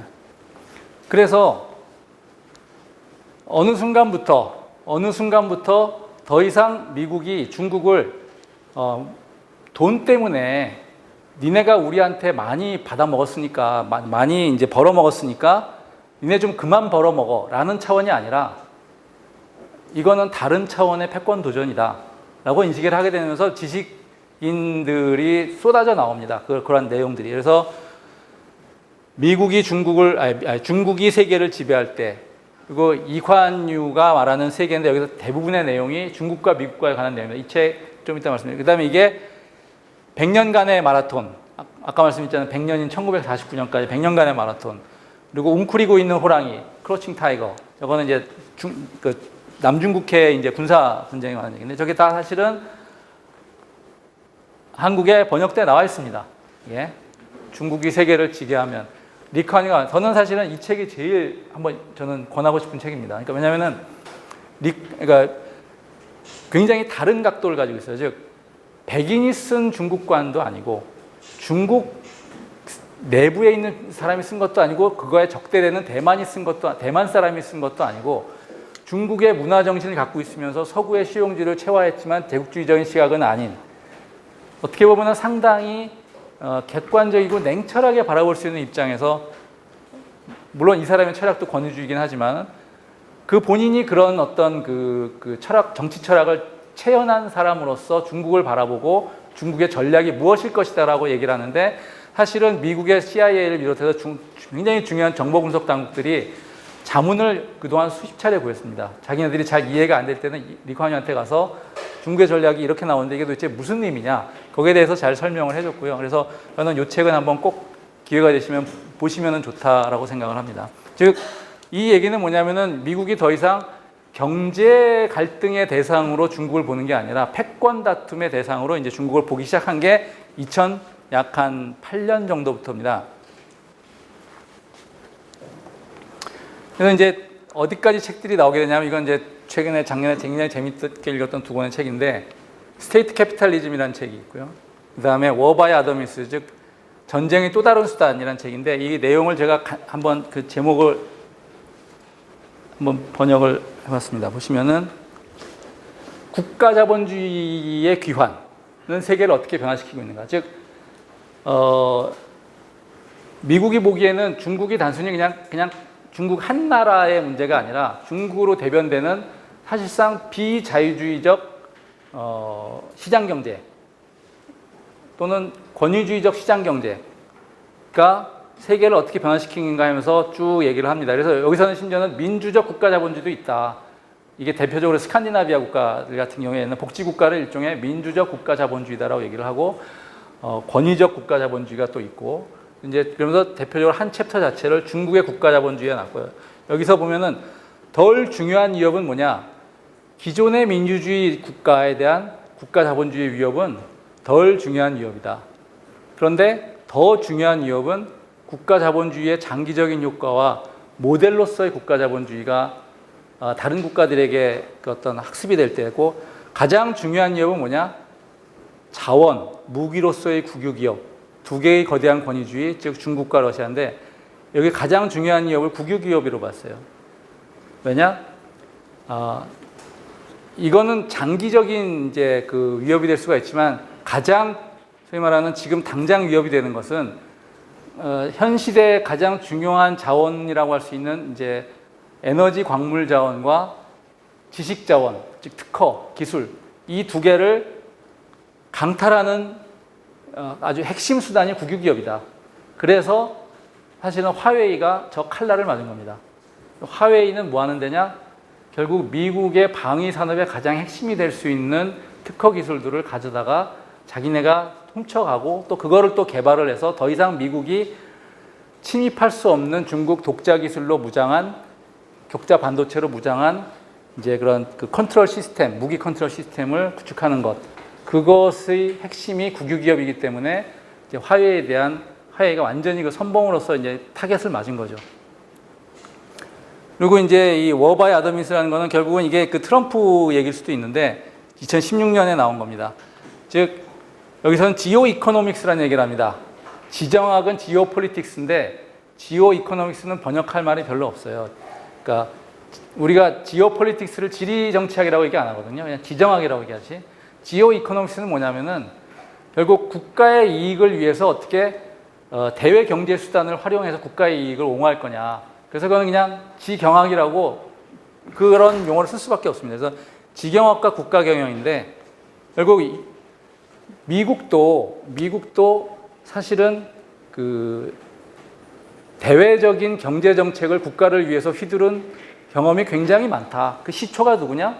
해밀턴이다. 미국 최초의 재무부 장관이 영국과의 그런 그 관세 문제라든지 이런 걸 통해서 결국은 국가 이익을 옹호하기 위해서 경제를 자유화하지 않고 철저하게 국가 이익을 위해서 정부가 개입했던 대외 경제 정책에 그런 예를 들고 쭉 사실상 미국인이 이미 다 잊어버렸는데 사실은 소비에트가 무너지기 전까지 미국의 대외 정책은 특정 대상으로 지역을 대상으로 한 자유무역이었지 대부분의 경우에는 그것조차도 전략적인 의미를 얘기를 합니다. 얼마 전에 며칠 전에 이제 그 박원순 시장이 모시고 이제 토론회 같은 걸 했는데 자꾸 이제 정경 분리가 깨졌다는 얘기를 해요. 일본의 대응이 정치와 경제가 아무리 정치 갈등을 해도 역사 문제를 싸워도 경제를 건드리지 않았는데 정경 분리의 원칙을 깼다. 근데 사실은 정경 분리라는 것 자체가 정치 프로젝트입니다.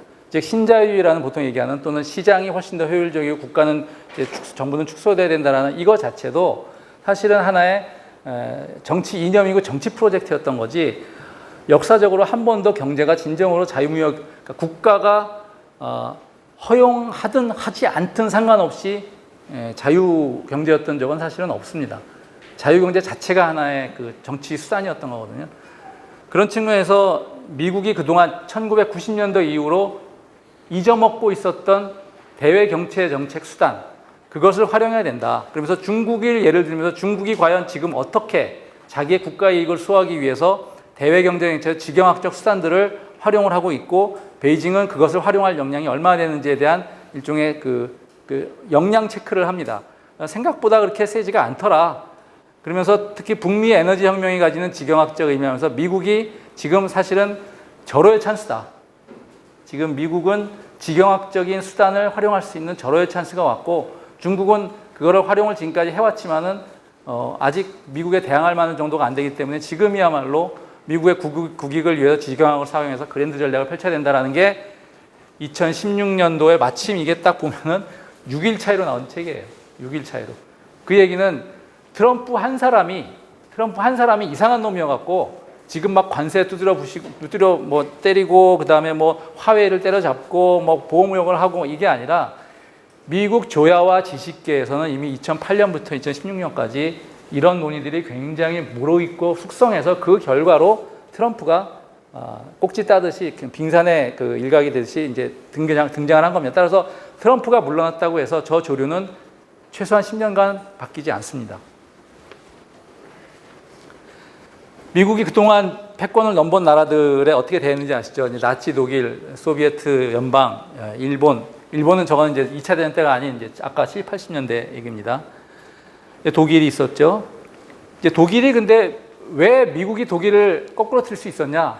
물론 뭐 굉장히 뭐 돈이 많은 나라였다 뭐 이렇게 볼 수 있지만은 사실은 독일 자체가 가지는 취약성이 있었어요. 이게 1914년도에 식민지도인데 독일이 요겁니다. 요거 독일의 식민지는 딱 제일 쓸모없는 중앙아프리카 하나밖에 없었고 나머지는 이게 지금 프랑스, 여기가 이게 영국, 이게 이거는 이제 이탈리아, 그다음에 이게 뭐 그 당시 이제 러시아 제국이었고요. 심지어는 네덜란드도 이 상당히 큰 땅을 보유하고 있었는데 독일은 식민지가 없었죠.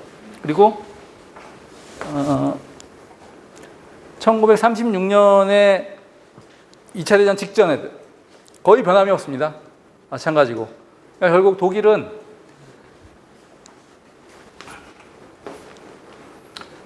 일단 내수시장이 작아요. 내수시장이 작은데 그럼 그거를 어디서 그 당시의 경제 시스템에서는 그러니까 지금처럼 글로벌 밸류체인이 없는 상황에서 결국 해외 시장, 해외 식민지를 확보를 해야 되는데 그게 없었고 에너지 자원이 적었습니다. 이 에너지 자원이 적은 게 어떤 문제가 생겼냐면은 독소 조약을 맺은 이유 중에 하나는 사실 우크라이나에서 이 기갑사단에 필요한 원유를 이제 사기 위해서 평화적으로 얻기 위해서였는데 결국 그게 잘 안 됐습니다. 잘 안 되니까 이 서부전선에서의 여러 가지 문제를 극복하기 위해서 결국은 원유라는 에너지를 확보하기 위해서 소련과의 제2전선을 이제 펼치게 된 거죠. 사실은 일본도 미국 그 진주만 공격한 거는 사실은 그 소위 말하는 이 싱가포르 그쪽에서 이제 미국이 원유 공급을 차단했기 때문에 군대를 가동하기 위한 이제 에너지를 확보하기 위해서 전쟁을 벌였던 거고. 그리고 또 육상 방어 조건이 독일하고 폴란드하고 비슷하게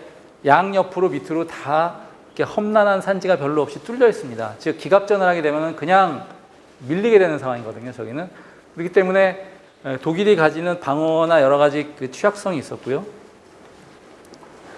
그 다음에 이제 소비에트 연방이 있었는데 이제 여러 나라로 구성이 돼 있죠. 그 당시에 보면은. 그래서 독일보다는 어떻게 보면은 그 많은 시장이 있었을 것 같긴 한데 문제는 뭐냐면은 그게 다 자급자족 경제였습니다. 거의 대부분 국유 경제이기 때문에 효율성도 낮았지만 또한 규모 자체도 다 자급자족 경제였기 때문에 혁신이라든지 생산성이 높을 수가 없었고 그리고 사회주의 같은 경우에는 거의 무역이라는 개념이 없었습니다. 그래서 시장 확장도 불가능했고 미국 경제와의 연계성이 없다라는 것이 왜 약점이냐 하면은 지금처럼 한일 관계도 마찬가지고 미중 관계도 마찬가지고 경제가 상당히 얽혀 있는 관계에서는 쟤를 때렸을 때 소위 말하는 콜레터럴 데미지라고 그러죠. 부수적인 피해를 나까지 보게 됩니다. 근데 이미 딱 절연이 돼 있는 그 시장에서 소련이 무너져도 나는 아무런 문제가 없던 거죠. 그래서 마치 이거는 독일은 그 나라를 지켜주는 이 험난한 어떤 지형적인 조건이 없어서 망한 것처럼 소련은 또 경제적으로 얽혀 있는 장벽이 없었기 때문에 또 그냥 일거에 무너졌다고 해석할 수도 있습니다. 뭐 일본 용어 아까 보신 얘기고. 근데 이제 일본이 요게 이제 좀 이따 말씀드릴 거와 관련이 있는데 왜 미국이 야 방직품 좀 덜 팔어 그리고 내 거 수입해 컬러 TV 내한테 팔지 마 내 거 수입해 철강 자동차 풀어자 왜 뭐 아시겠지만은 질문의 대답은 일본은 계속해서 미국한테 꿇을 수밖에 없었느냐. 뭐 패전국이기도 하지만 결국은 안보를 미국에게 맡기고 나는 경제만 취하겠다. 근데 그것이 가지는 취약점이 있었던 거죠. 아무리 돈질을 해도 결국은 주먹을 가진 놈한테는 어쩔 수 없는 거였고, 거기서 뼈아픈 사실은 일본은 자각을 하게 됩니다. 국가 안보의 의존도가 높고 경제적으로는 미국 경제에 대한 의존도가 어느 정도까지는 괜찮은데도 너무 높았고, 그러다 보니까 저 두 가지가 결국은 일본이 글로벌 차원에서의 경제 협상을 할 수 있는 협상력을 굉장히 떨어뜨린 거죠. 저게 지금 사실은 그 원인으로 지금 한일 갈등의 원인으로 등장을 합니다.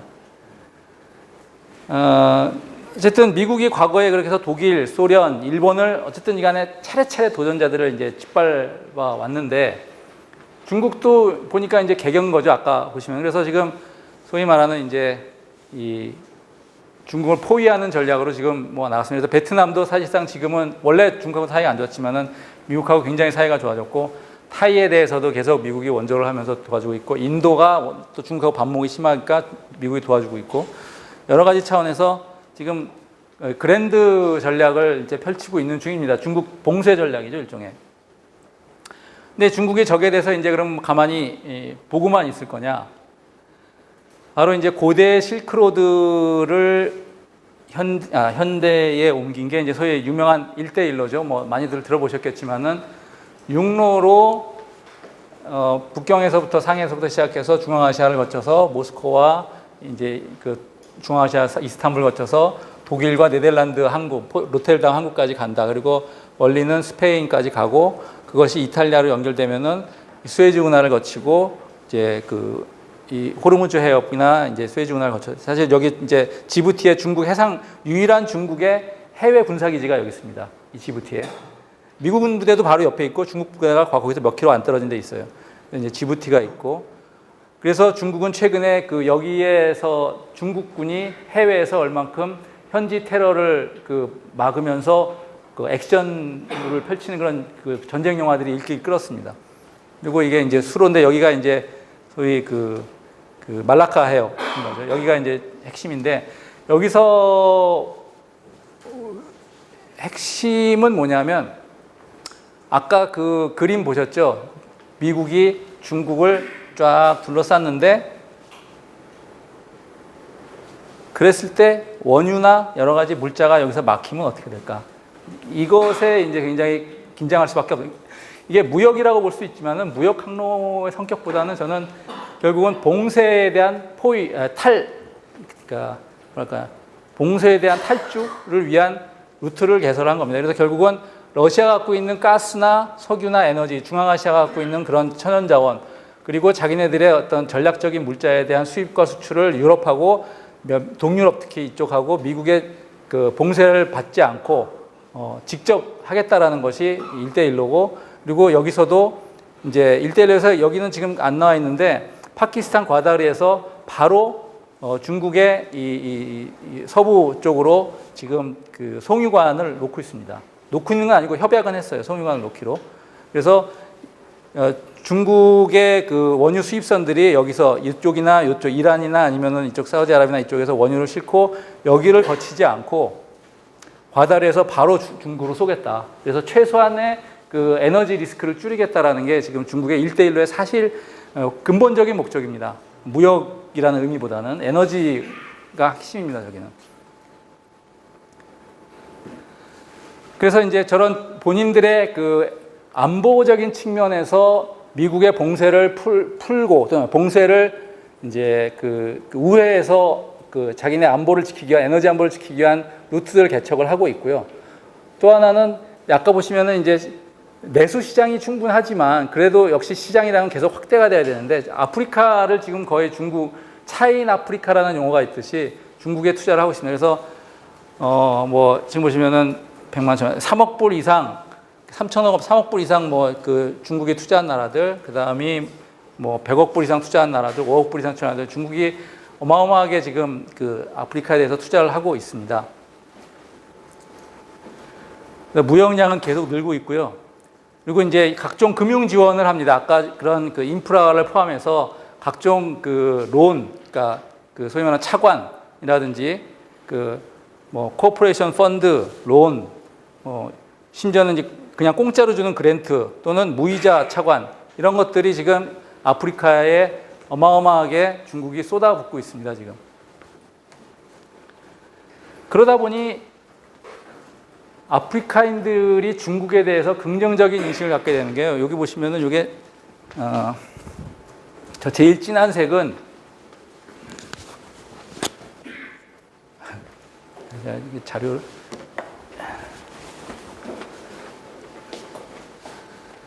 저 제일 진한 색은 호감도가 80% 이상인 나라고 그 다음 진한 게 70% 이상인 나라고 그 다음 진한 게 60% 이상인 나라고.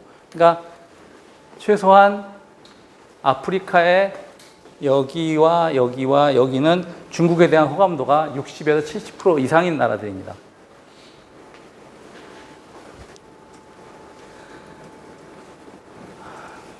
그러니까 이거는 이제 CNN에서 조사한 자료인데 이제 호감도가 기본적으로 65%, 부정적인 게 이제 15%, 막 베리 네거티브와 이거는 이제 포지티브고, 그다음에 이제 뭐 왜 그러면 중국에 대해서 호감을 가지냐 5가지 요소를 그 물어봤을 때 뭐라고 얘기하냐면은 투자와 인프라 개발, 그리고 중국 그 저렴한 중국 상품, 뭐 이 2가지가 이제 이게 이제 인프라 투자고 이게 이제 저렴한 중국 소비 상품, 이런 것 때문에 중국에 대해서 뭐 굉장히 그 좋게 생각을 한다.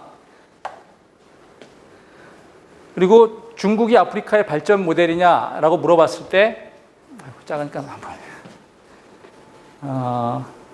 그러니까 왼쪽에 있는 도표는 뭐냐면은 어느 나라가 바람직한 선호하는 그 발전 모델이냐 했을 때 맨 왼쪽에 물론 미국이 있습니다. 그게 30%고요. 근데 중국을 선호하는 발전 모델이라고 한 나라들도 24%가 됩니다. 그러니까 거의 이제 미국을 따라온 거죠. 선호하는 모델에서.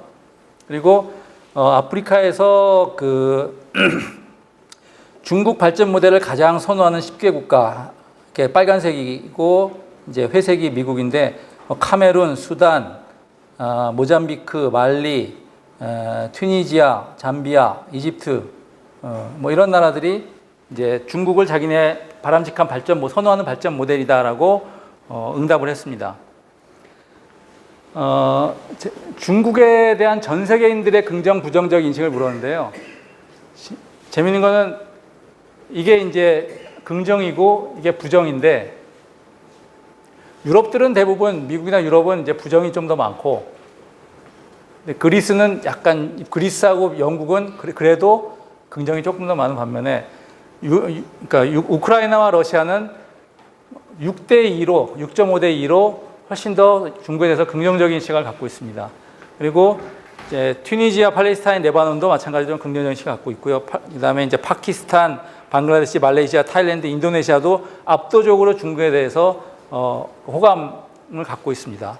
그리고 베네수엘라, 칠레, 니카라과, 페루, 엘살바도르도 훨씬 더 몇 배, 3배 이상의 이제 호감을 갖고 있고, 탄자니아, 케냐, 이제 아프리카 국가도 다 갖고 있는데, 재미있는 거는 평균은 한 5대 3으로 이제 그 선호를 하는데, 베트남과 일본은 91대 7로 부정적이고, 베트남은 78대 16으로 중국에 대해 부정적입니다. 한국은 58대 38로 부정적인 게 약간 더 많은 셈인데, 일본처럼 압도적이지가 않아요. 이상하게 우리는 일본하고 한국하고 비슷하다라는 생각을 많이 갖고 있는데, 중국을 대하는 태도는 굉장히 차이가 납니다. 그게 또 연령대로 봐도 굉장히 차이가 나는데.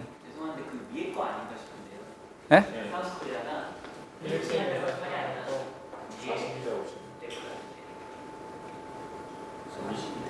밑에 한국이 42대 56으로. 아, 42, 50. 그러니까 이거는 더 이상한 거죠, 사실은. 일본하고 요거 한 거죠, 42대 56. 2014년에서 사드 전형으로 오잖아요. 사드 전이라. 네. 그럴 수 있죠, 그것도. 근데 어쨌든 일반적으로 봤을 때는 굉장히 한국과 일본이 중국에 대한 인식에 현격한 차이가 있는 겁니다. 이제 그런 호감이 40%, 30%, 25%인데 18세에서 29세, 20대들은 61, 60, 52, 46이에요. 그리고 뭐 다 대체적으로 보시면 이게 플러스라는 얘기는 대체적으로 20대가 50대들보다 중국에 대해서 선호하는 높다라는 건데 유일하게 지금 재판을 보시면은 11%, 6%, 6% 차이도 5%밖에 안 나요. 즉 압도적으로 중국에 대해서 거의 모든 나라 중에 대해서 중국에 대해서 부정적으로 생각을 하고 있는 겁니다. 이게 왜 그럴까 생각을 해보면 사실은 교전국이었어요. 그러니까 일본의 교전국은 사실상 두 나라였거든요. 중국하고 미국. 근데 미국하고는 이제 동맹이 된 거고 사실은 중국하고는 어떤 의미에서는 그 교전국의 그 이미지 그리고 이제 공산적성국의 이미지를 동시에 이제 오버랩 시켰기 때문에 저런 게 아닌가라는 생각이 듭니다. 뭐 투키디데스 함정에서 뭐 이거는 과거에 패권 국가에 도전한 그 나라들과의 관계가 결국은 16번 중에 12번이 전쟁으로 결국 이어졌고 한 4번만 전쟁으로 이어지지 않았다고 하는데 이것도 어폐가 있는 게 미국하고 소련은 전쟁을 회피했을 수 있었던 게 아니라 소련이 막 무너진 거고 영국, 프랑스와 독일은 아직 뭐 이렇게 패권 다툼이라고 볼 수가 없는 거죠. 요거는 넘어가고. 그러면 이제 중국은 그렇다면은 독일, 소련, 일본하고 그러면은 똑같은 운명에 처할 거냐. 즉, 미국의 강력한 경제적인 또한 정치 외교적인 안보적인 압박에 있어서 그러면은 무너질 거냐. 몇 가지 다른 점이 있습니다. 굉장히 고생은 하겠지만 사실은 안 무너질 거라고 저는 보거든요. 즉, 현재 중국은 과거에 한 2000년대 중반만 해도 GDP 대비 수출 비중이 35%였습니다. 근데 지금 현재 중국은 GDP 대비 수출 비중이 15%에 불과합니다. 우리나라 저 몇 프로게요? 네, 많이 낮아져서 46%죠. 얼마 전까지만 한 65%였어요. 2000년대 중반까지만 65%인데 지금 50% 이하로 살짝 떨어졌는데, 근데 어쨌든 이미 중국은 내수시장, 사실은 일본도 지금은 그 내수시장 비중이 한 18%인가 정도 됩니다. 수출 비중이 우리보다 훨씬 수출 비중이 적은 나라고 중국은 그보다 더 적은 나라죠. 그리고 과거 독일, 소련, 일본과 비교했을 때 선진국 이외의 개발도상국 해외 시장을 충분히 많이 확보하고 있다. 아까 아프리카에서 보시면 아시겠지만, 그리고 자체적인 자원 매장량이 충분히 많다. 독일이나 일본 같지 않다. 그리고 자연적인 요소상 실질적인 접경을 하고 있는 적성국이 베트남 정도? 뭐 러시아하고는 요즘 많이 친하고요. 그리고 봉쇄를 뚫을 수 있는 가능성이 훨씬 많다. 이런 점들이 저는 비록 중국에 대한 미국의 봉쇄가 강하게 와도 사실은 정치적인 영향이 크지는 않을 거로 보고 일정하게는 버텨나갈 거라고 저는 봅니다. 다시 봤던 거죠.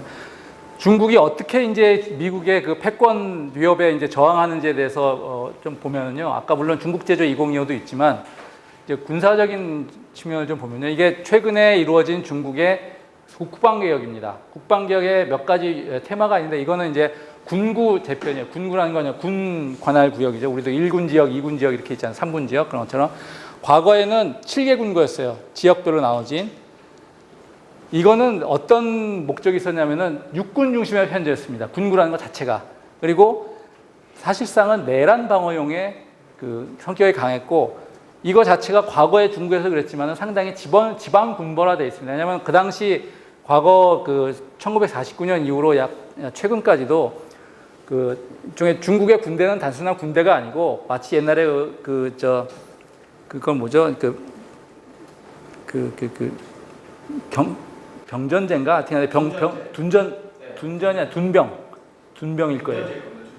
둔전제가 둔병일 텐데. 어쨌든 군대가 회사를 운영을 하면서 그 지역에서 장사를 해서 먹고 살았습니다. 중앙정부가 어떤 뭐 물자를 공급해 주는 게 아니라 특히 먹을 거는 그냥 지역에서 알아서 자기가 회사도 만들고 장사도 해갖고 돈 벌어서 먹고 살고, 그래서 지역 경제하고 밀접했고 지역의 왕자로 군림했기 때문에 사실은 엄청난 부패와 이제 그 이익을 거뒀죠. 그리고 문제는 뭐냐면은 심양군구 같은 경우가 사실은 과거 김정일하고의 이제 그 밀착이 굉장히 강했던 지역이기 때문에 아무리 그 신전 중국의 중앙 정부가 북한을 이제 그 제재를 해라고 해도 사실은 저 심양군과 별로 말을 안 들었어요. 왜? 제재를 하면 자기 먹을 게 없어지거든. 자기 그걸 먹고 살아야 되는데. 그래서 사실상 제재가 안 먹혔던 이유 중 하나가, 그리고 또 심양군구는 저기 있는 그 군대들은 몇몇 유명한 사단들은 한국전쟁 때 그 북한의 이제 한국전쟁에 참여했던 군대들이 있습니다. 그래서 굉장히 이 북한의 질이나 거기에 대한 전략을 많이 연구한 집단들이기도 하죠. 근데 이게 언제 어떻게 바뀌냐면 최근에 2016년에 해양 합동전투형, 즉 여기서 해양은 단순 방어가 아니라 방어와 공격을 같이 하는 육해공 합동참모본부형으로 바뀌었습니다. 이게 미국식인 건데 이 군구 재편을 보면요 굉장히 재밌습니다. 과거에는 여기는 산동반도 진안 군구였고 저 북쪽이 선양 심양 군구였는데 지금은 이 북부 군구가 산동반도와 만주를 같은 지리적으로 떨어져 있는데 같이 한 군구에 속합니다. 이게 의미하는 바는 뭐냐면 원래 이 대련과 청도는 유명한 해군 기지입니다. 여기에 항공모함이 있고 여기에 잠수함 기지가 있는데, 즉 이미 더 이상 이거를 그러니까 육군만의 지리적인 개념으로 오지 않고 합동군 개념으로 해서 유사시에는 한반도 출동이 사실상 북부군구의 가장 핵심 미션이고, 베이징 군구는 완전히 내륙 전수방어 체제로 바뀌었습니다. 그러니까 각 군구에 전에는 이게 외국하고 접경이 있었는데 베이징 군구가, 지금은 베이징 군구는 이제 외부 공격과는 무관하게 수도 방위에만 이제 집중을 하게 됐고요. 그 다음에 이제 동부전군은 과거에는 그냥 이게 그 대도시 중심으로 나눠져 있었는데 지금은 동부전군은 사실상 대만과 괌을 지향하는 군구입니다. 그게 이제 여기가 요 위쪽이 이제 요 몇 개 지역을 합쳐서 이제 황해 합동작전지역부고요. 여기가 동중국해 합동작전지휘부고, 이거 남쪽은 쉽게 말하면은 이 필리핀과 남사군도와 말라카 해협까지의 안보를 지키는 남중국해 작전지휘부가 여기 자리를 하고 있습니다. 즉 이미 여기서는 육군보다는 오히려 해군이 중심이 된, 해군과 또는 상대방 해군을 공격하기 위한 미사일 부대가 중심이 된 이제 편제가 바뀐 거죠. 즉 만약에 미국이 봉쇄를 할 경우에, 그리고 미국의 항모가 접근을 할 경우에 어떻게 대처를 할 거냐, 또 유사시 한반도에 문제가 생겼을 경우에 어떻게 대처를 할 거냐라는 것을 중심으로 해서 중국의 그 군사 편제가 최근에 바뀌었습니다. 이 도련선이라는 게 뭐냐면은 이게 일본으로부터 시작해서 대만, 필리핀, 그다음에 이제 그 필리핀 쪽이죠. 이게 여기까지가 제 1차 아일랜드 체인이라고 그래 갖고 도련선이라고 그러고, 여기가 이제 일본, 괌, 그다음에 이제 뉴기니까지 가는 게 2차 도련선인데, 중국이 가지고 있는 이제 단거리, 중거리, 장거리 미사일의 사정 범위가 사실은 이거와 같습니다. 그래서 중국 입장에서는 이 안으로 들어오면 우리 미사일의 사정거리에 들어오는 거다, 조심해라라는 이제 이 전략을 가지고 있는 거고요. 과거에 그런 군 편제가 바뀌면서 결국은 이제 중국의 전략이 바뀝니다. 그걸 A2AD 전략이라고 보통 얘기를 하는데, 이게 이제 해군 사령관이 창시한 건데요. 이게 뭐냐면 결국은 아까 말씀드렸지만은 중거리 미사일 약 한 3,000km 정도까지 나갈 수 있는 중거리 미사일을 통해서 원래는 미국의 항모의 전략들은 뭐냐면 여기서 그러니까 전폭기가 뜹니다. 전폭기, 소위 말하는 이제 폭격기가 떠서 저쪽을 공격하거나 아니면 여기서 미사일 공격을 아예 가하거나라는 것이 이제 항모의 안전을 추구하면서도 중국을 공격할 수 있는 그 미국의 이제 시스템인데, 이제 중국이 이제 똥펑이라는 이제 그 미사일, 중거리 미사일을 가지면서 사실상 이게 지금 약간 좀 무의미해진 상황이 됐습니다. 그래서 이제 그러니까 A2AD라는 게 뭐냐면은 안티 액세스 에리어 디나이, 그러니까 반접근 지역에 들어오는 걸 이제 거부하겠다라는 전략으로 지금 바뀐 거죠. 즉 중국의 군사 전략이 자기의 영토를 수호하겠다는 게 아니라 자기의 해역을 수호한다라는 걸로 이제 그 접근 금지라는 쪽으로 이제 바뀌고 있습니다. 근데 이것에 대해서 그러면 그게 중국이 굉장히 너무 그 공격적인 거냐? 그렇게 볼 수 없는 게 미국도 과거에 그랬거든요. 미국의 먼로주의라는 게 결국 뭐냐면은 우리나라는 아니지만 자기의 세력권 안에 영국이나 스페인이나 이런 애들이 들어오면은 절대로 좌시 안 하고 무력으로라도 개입하겠다. 그게 이제 내 세력권에서 다른 나라의 패권의 영향력을 제거하겠다. 즉 이것이 가장 패권 국가가 처음에 시작할 때 가장 전형적으로 보여주는 사례입니다. 내 영토에 손대지 마. 이게 이제 미국도 전형적으로 20세기 초에 보였던 모습이고요. 이제 루즈벨트 대통령도 보면은 스페인하고 싸워서 쿠바를 사실상 뭐 자기네 땅으로 독립은 시켰지만 사실 자기네 정권을 만들고 푸에르토리코, 괌, 필리핀 뺐고 그 다음에 파나마 운하를 반란을 부추겨서 사실상 독립을 콜롬비아로부터 시켜갖고 영구적으로 영국 운영권 획득하고 캐나다하고 분쟁을 해서 이 땅 로드아일랜드주 크기의 땅을 알래스카에서 뺐고 또 베네수엘라에 독일이 이제 빚 갚으라고 이제 항구 봉쇄를 하니까 야, 왜 우리 애 건드려 그래갖고 이제 미국이 함대를 보내서 이제 위협을 해서 철수하게 하고 뭐 가스라 테프트 조약을 통해서 만주조선에서 일본 우위 인정한 대가로 필리핀에서 권리를 상호 인정하고 도미니카 공화국에 미국 경영인을 보내서 정부 경제 고문으로 만드는 일련의 과정들이 사실은 미국이 막 이제 자국 내의 정치에서 밖으로 눈을 돌리기 시작했을 때 자기 세력권을 확보하는 노력들이 있었던 겁니다. 사실은 중국도 비슷하다고 볼 수 있는 거고요. 이제 요즘 이제 많이 회자되는 이제 IMF 조약, 미국이 8월 1일 날 얼마 전에 며칠 전에 탈퇴한 8월 2일 날 이것에 대한 용어가 잘못 지금 나오고 있다라는 제가 지적을 한 적이 있습니다. 그러니까 자꾸 중거리 미사일 그러는데 정확한 명칭은 Intermediate Range Nuclear Force입니다. INF는 중거리 핵무력이지 그냥 미사일이 아닌 거예요. 즉 이 8월 2일에서 탈퇴했는데 그동안 이게 INF 금지 조약은 뭐냐면은 소련 시절에 소련하고 70년대에 이제 가장 성공적인 군축의 그 조약입니다. 그래서 500에서 5,500개 중거리의 지대지 탄도미사일과 지대지 순항미사일을 금지했는데 단 함대지 미사일은 허용을 했어요. 즉 배에서 쏘는 거는. 근데 이제 미국이 동유럽에 사실상 모스크바로부터 한 1000km 떨어진 데다가 육상 이지스라는 걸 건설합니다. 이지스함이라고 들어보셨죠? 사실은 초고성능 레이더를 가지고서 대륙간 탄도미사일이 날아오는 거를 바다에서 중간으로 요격하는 이게 이제 이지스함인데 그 똑같은 시스템을 배 위에서 띄어다가 육상에다 설치해 놓고 이게 레이더 기지고 여기서 이제 발사가 되는 이제 그걸 추적을 해갖고 중간에서 요격을 한 그래서 러시아에서 발사되는 모든 ICBM을 루마니아와 폴란드 단계에서 요격을 하겠다라는 게 이제 이지스 어쇼어 육상 이지스 계획인데 문제는 뭐냐면은 이게 이 경납고 안에 안 보이잖아요. 저기에 토마호크 핵순항 미사일이 탑재 가능합니다. 즉 방어용만이 아니게 쓸 수도 있다는 거고 그래서 러시아가 여기에 강하게 반발을 하고 있고요. 그래서 2016년과 17년, 18년에 이제 마찬가지로 지상 발사 순항 미사일 사실상 거의 비슷한 2,500km 중거리 핵 미사일인 이스칸데르 K급을 배치를 발표를 합니다. 아직은 발표를 안 했어요. 근데 이게 이제 지소미아랑 관련이 있습니다. 왜냐면은 이스칸데르 미사일이라는 게 저도 사실 이번에 공부하면서 알았어요. 보통 이게 아주 높이 올라갔다가 다시 성층권까지 갔다가 내려오게 되잖아요. 내려올 때 공기의 압력 때문에 이게 방향이 잘못 틀어지면 약간 눕게 되면은 물수제비처럼 이게 튕겨 나갑니다. 그래서 기술 중에 그러니까 미사일 기술 중에 하나는 이 튕겨 나가지 않고 제대로 꽂히게 그걸 조정하는 게 원래 미사일의 굉장히 중요한 어떤 성능 향상 중에 하나인데 러시아는 이걸 거꾸로 이용을 해서 튕기게 만들었어요. 일부러 튕기게 만들어서 어떻게 날아가게 되냐면은 이게 일반적인 탄도미사일의 궤적이라면은 얘는 그보다 낮게 납니다. 낮게 날다가 요 탄두부에 있는 탄두익이라고 날개가 있는데 걔가 한번 쳐져요. 쳐져서 가다가 궤도를 바꿔갖고 한번 쏙 튀어 올랐다가 또 내려가다가 한번 쏙 튀어 올랐다가 이 장점은 두 가지가 있는 게 하나는 사정거리 늘려줍니다.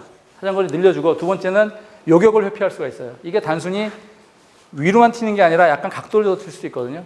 이기 때문에 이제 요격을 피할 수가 있는데 이게 남의 얘기가 이제 아니게 되는 게 이제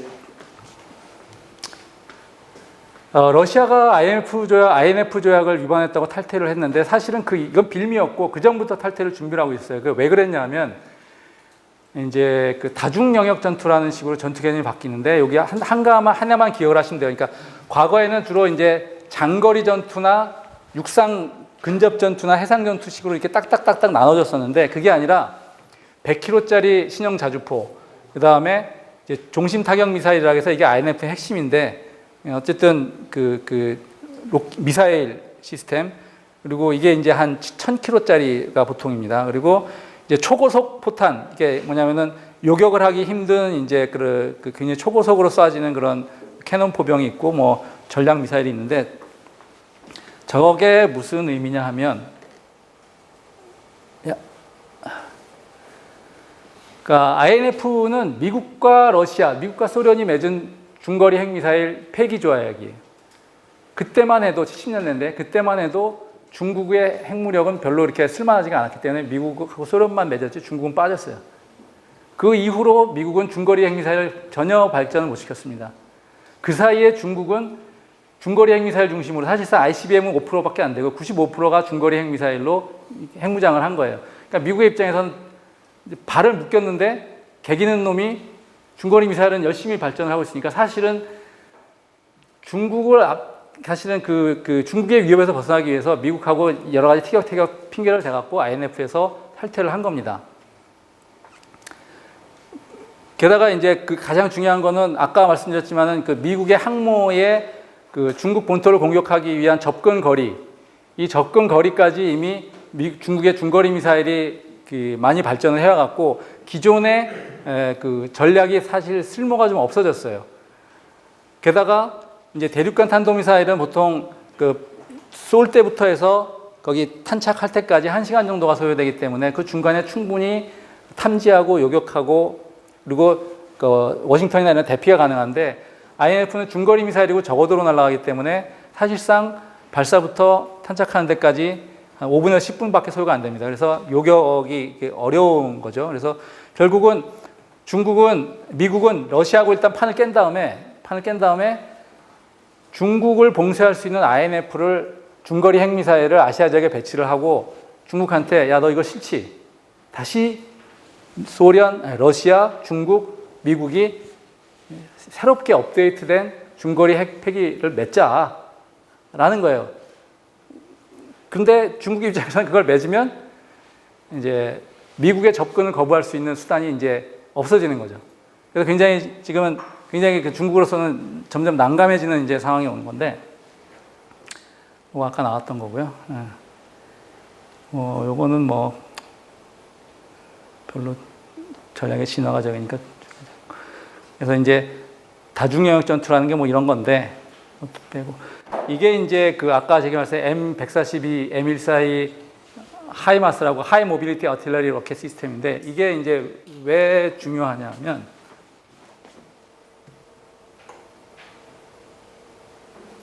이게 동영상이 안 뜨나?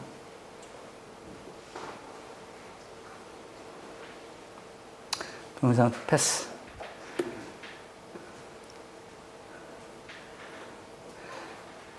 그러니까 항모나 함대에서 발사하는 이지스 미사일은 항모 자체가 또는 군함 자체가 기동력이 떨어집니다. 그래서 아까 말한 5분, 10분 걸린다 그랬잖아요. 그러니까 발사부터 해서 탄착할 때까지. 즉 중국의 해안선에서 발사하는 중거리 미사일의 타격을 받기가 쉬워요.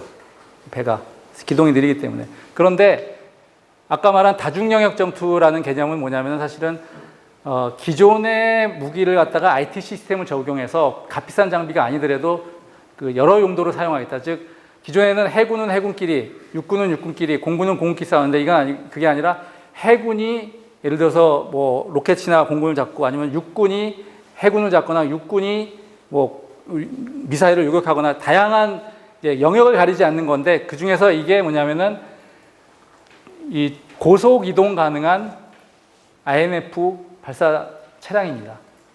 이게 예를 들어서 들어오게 되면은 기동력이 있기 때문에 결국은 중국에서 저거를 잡을 수가 없게 되는 거죠. 보복 공격도 못하고 잡지도 못하고, 즉 나 잡아봐라 하는 식으로 여기서 한 방 쏘고 저기서 한 방 쏘고 이렇게 할 수가 있는 거고, 중국의 입장에서는 적에 들어오게 되면은 기존에 자기네가 갖고 있던 이제 항모 접근을 또는 미국의 함대 접근을 이제 막는 자기네 중거리 미사일 체제가 무력화되는 것이 이 소위 말하는 고속 이동 차량에 탑재한 중거리 핵 미사일입니다.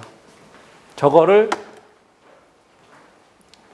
미국에서 요구를 하기 시작했는데, 얼마 작년에 부임한 24대 주한 미국 대사죠. 그냥 일본계 미국인이라는 것조차도 우리는 별로 이렇게 마음에 안 드는데 이 사람의 배경이 더 재밌습니다. 즉 해군 태평양 사령관 소속이고, 이 사람이 원래 오스트레일리아 호주 대사에 지명이 됐다가 마이크 폼페이오 국무장관 요청으로 한국 대사로 오게 됩니다. 이 그림이 보이시죠?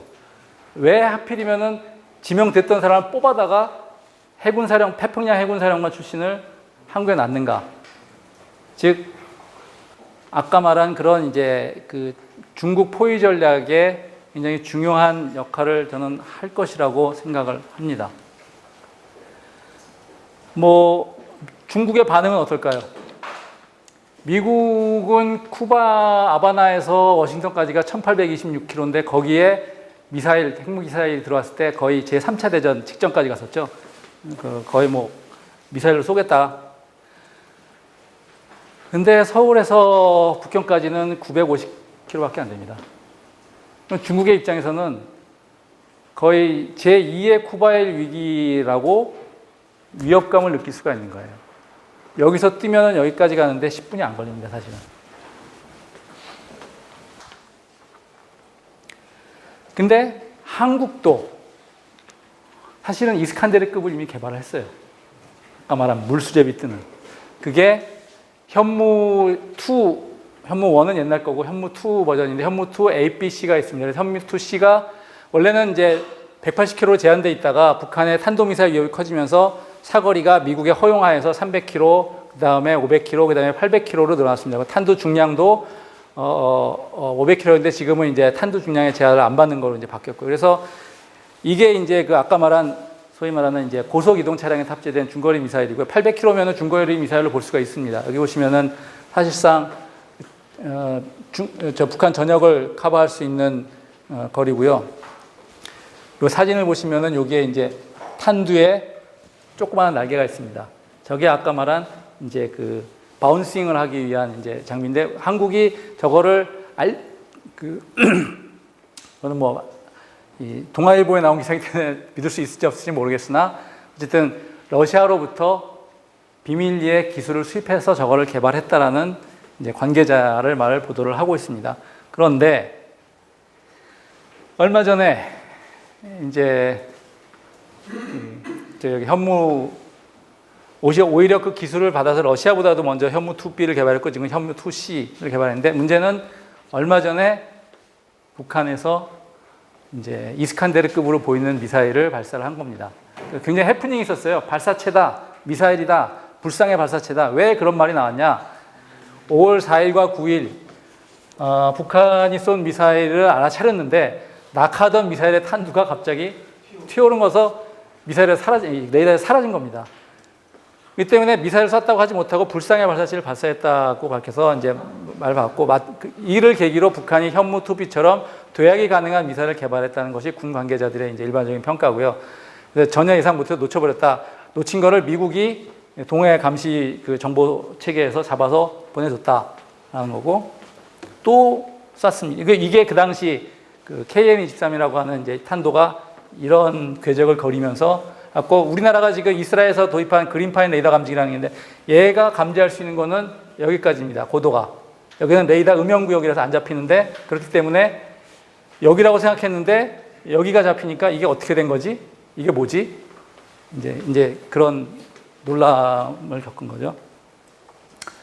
그리고 또 7월 25일 얼마 전에 한 2, 3주 전에 또 한 번 뒤집어졌습니다. 그래서 또 이번에는 이제 튀어오를 거라는 계산을 해놓고 기다렸는데 어쨌든 이번에 또 놓쳤어요. 튀어나온 거를.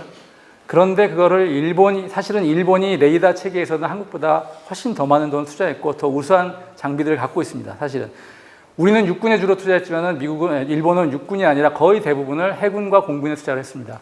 그래서 결국 그 궤적을 일본이 잡아서 지소미아에서 줬다라는 게 관계자들의 전언인 거죠.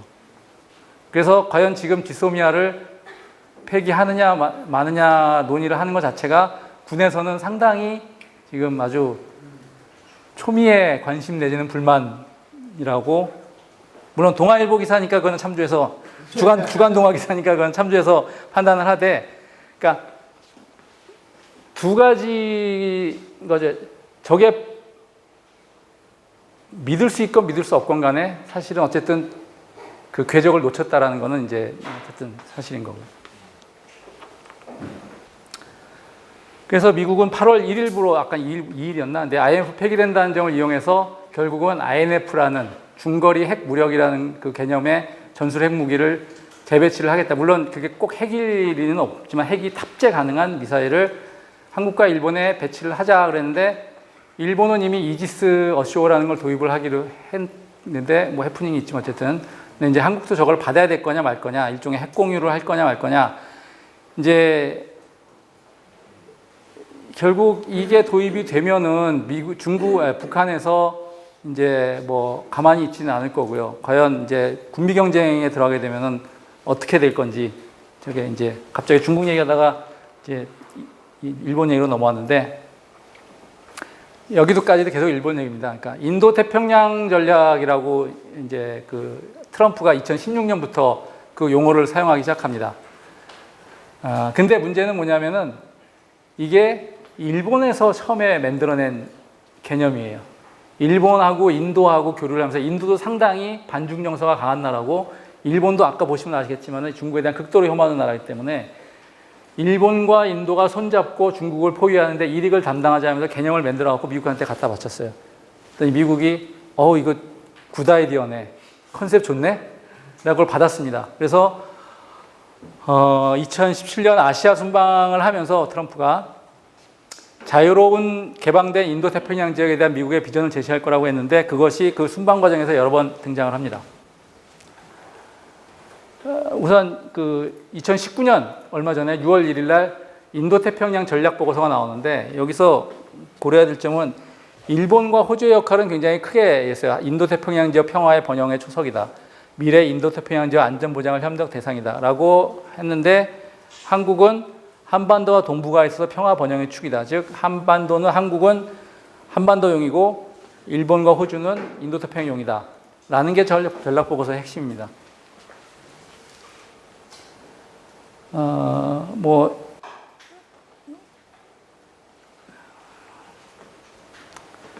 거기에 대해서 이제 어떻게 대처해야 되는 건데, 이제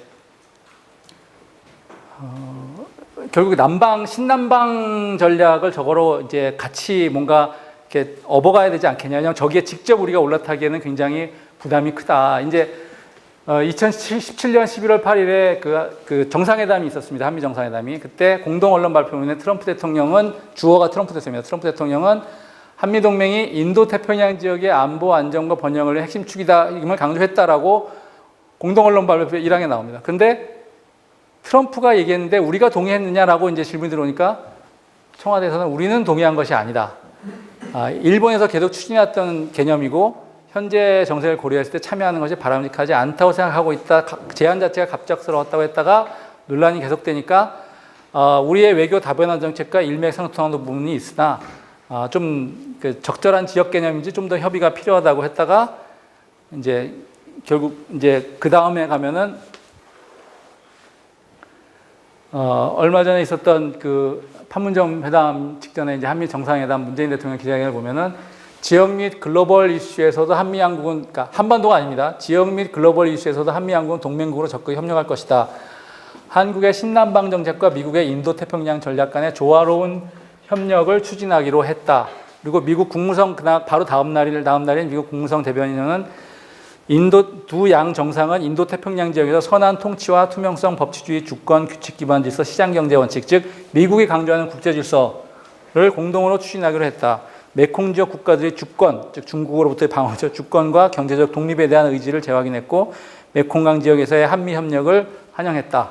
즉 처음에는 이게 뭐지? 일본이 제안하던 건데 따라하기 싫어했다가 압박이 들어오니까 그냥 넘어갈 수는 없겠다 싶어서 일단은 그렇다고 우리 인도태평양 지역에 군사안보 협력할래 할 수도 없고 그래서 우리가 얘기하는 신남방 전략이라는 게 소위 말하는 비전통 안보라고 그러죠. 그러니까 군사 안보가 아니라 인간 안보, 경제 안보, 사회복지 안보 같은 이런 측면에서 그 나라들을 키워줌으로써 어떤 중국의 위협에서 그래도 잘 행할 수 있게 해준다라는 식으로 지금은 일단은 커버를 지금 했습니다.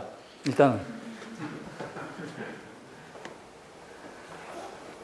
그렇게 봤을 때 최근 일본의 이제 사실은 다음 주에 우리 장보승 교수님이 하실 건데 제가 미리 조금 초를 치는 건 아닌지 모르겠지만은 대한 반도체 부품 수제 규제와 화이트리스트 배제를 어떻게 볼 거냐? 저는 사실은 경제 갈등이 아니라고 봅니다. 저는 왜? 포괄 승인에서 개별 승인 형식적으로는 바뀌었고 최애국은 아니지만 자유무역이다. 뭐 아세안 국가보다 하는 거다. 그래서 저의 예측은 저는 이 예측을 했는데 사실 어젠가 오늘가 이미 그게 저는 실행이 되고 있다고 보는데 앞으로도 별 문제 없게 반도체 부품 수출을 건건이긴 하지만 다 승인해 줄 거고 하라는 건 다 해줄 거다. 무역 통관도 그냥 아세안 국가 하는 것처럼 다 해줄 거다. 즉 경제에 있어서 한국에 타격을 줄 생각이 없다. 그럼 뭐냐? 목적이 뭐냐? 그럼 도대체 아니 다 해주는데 왜 하필이면 그렇게 그레이드를 낮춰놨어? 중요한 것은 이유가 계속 얘기하는 게 뭐냐? 안보입니다. 안보인데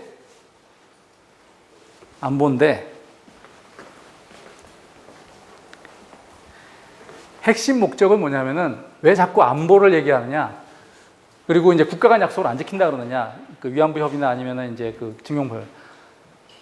중국과 북한에 대한 한국의 태도 문제로 이제 미심쩍어하는 미국한테 어떤 메시지 시그널 계속 날리냐면은 한국은 더 이상 이념 가치에서 미국에 믿을 만한 동맹국이 아니다. 신뢰할 수 없다. 자꾸 입장 바꾼다. 그런 이미지를 미국한테 끊임없이 각인시켜 주려 하는 여러 개의 시도 중 하나라고 저는 봅니다. 결국 징용 노동자 배상 문제도 걔네가 계속 얘기하는 거는 사법부가 잘못되면 이게 아니에요. 국가 간 약속을 안 지킨다. 한국은 약속해봐야 소용없는 나라 아닌가? 그 이유는 뭐냐면은 더 깊은 동기는 일본이 국력이 약해서 다 먹은 밥을 놓친 경우가 두 번 있습니다. 1895년에 삼국간석이라고 하신 경우가 있어요. 저게 이제 청일전쟁 끝나고 나서 요동반도는 내 거 먹었는데 독일하고 뭐 영국하고 프랑스가 웃기지만 내놔. 그래갖고 다 토해낸 거죠, 이제. 토해냈고. 미국에 가서 열심히 돈 벌다가 1895년에 미국에 야, 그만 먹어. 다 토해내.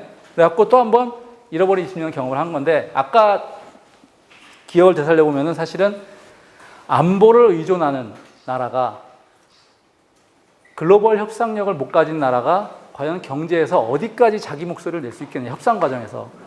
그거는 아니다라고 일본이 저는 자각을 했다고 봅니다. 그래서 결국은 자기가 글로벌 안보 플레이어로 인정을 받아야지 글로벌 경제 협상력도 높아지고 그러려면은 미국의 인도태평양 안보 전략에 편승해서 인도태평양 지역에서 군함 항행이라든지 여러 가지 해군자위, 해상자위대 파병이라든지 이런 글로벌 안보 플레이어로 참여를 하고 싶은데 그거를 가장 뒷다리를 잡고 있는 게 소위 말하는 이제 대한민국인 거죠. 그러니까 미국한테 보내는 시그널은 뭐냐면 야, 제 말 믿지 마.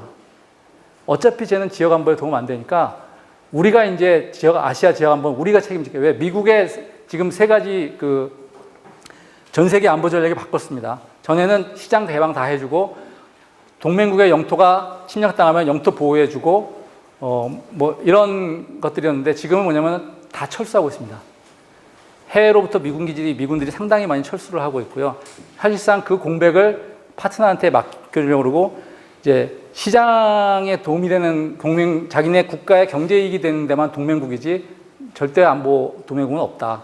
이제 그런 쪽으로 점점 이행을 하고 있는데 그 틈을 지금 타고 들어가는 게 일본의 이제 인도태평양 전략입니다.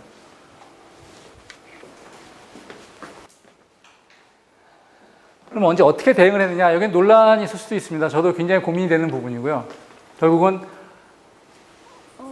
해칭을 하는 수밖에 없는데 안보와 평화를 동시 병행을 해야 된다. 즉 일본과의 문제도 결국은 우리가 일본하고 푸는 게 아니라, 왜냐하면 일본의 전략은 뭐냐면은 한국을 괴롭히는 게 아니에요. 미국 시각 속의 한국을 다운그레이드 시키는 겁니다. 그게 걔네들의 핵심 전략으로 보는 거예요. 그렇다면은 역으로 우리의 역할을 높이는 것, 미국의 거꾸로 그게 저는 평화에 도움이 된다고 생각합니다. 왜냐하면은 이제 야, 너 힘들지 미국, 우리가 돈 투자하고 우리가 무기 사서 이 점 우리가 대신 지켜줄게. 그게 미국이 들어와서 우리를 지켜주고 미국 마음대로 무기를 또는 전쟁을 일으키는 것보다 훨씬 더 낫다라는 거죠. 우리가 부담이 되죠. 그래서 방위비 분담 지금 세 가지가 있습니다. 방위비 분담, 그다음에 호르무즈 해협 파견, 그다음에 이제 소위 말하는 이제 그 중거리 미사일 도입, 아마 세 가지를 지금 얘기를 하고 있을 건데, 저는 방위비 분담도 좋고, 근데 그거보다는 차라리 딜로 호르무즈 해협 파병하겠다, 해군 함정 파견하겠다. 그 대신에 INF는 안 된다.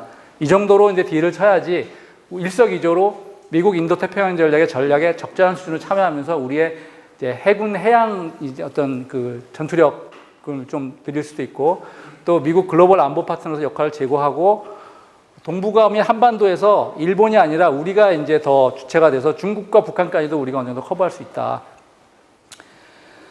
예를 들어서 야, 무슨 INF를 들여오냐, 우리 현무시 있는데 니네가 조금만 더 사정거리 늘려주고 한 1500km까지만 해주면 여기서 북경도 쏠 수 있다.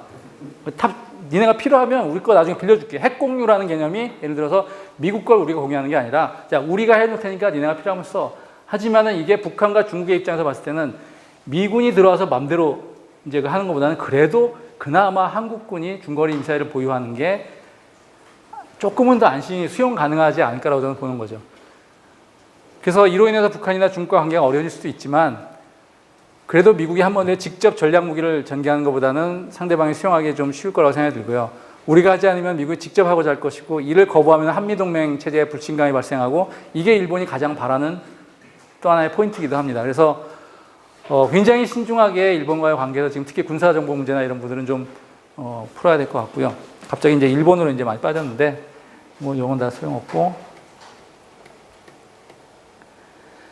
결국 중국으로 다시 돌아갑니다. 돌아가면은 중국이 미국 패권 도전에 단기적으로 도전하기 힘든 이유는 군사력, 특히 셰일 혁명 이후에 에너지 패권, 그다음에 이제 그 기술적인 그 선도 및 화웨이 등 이런 압박, 이런 것들이 이제 단기적으로 패권 도전에 힘든 이유죠.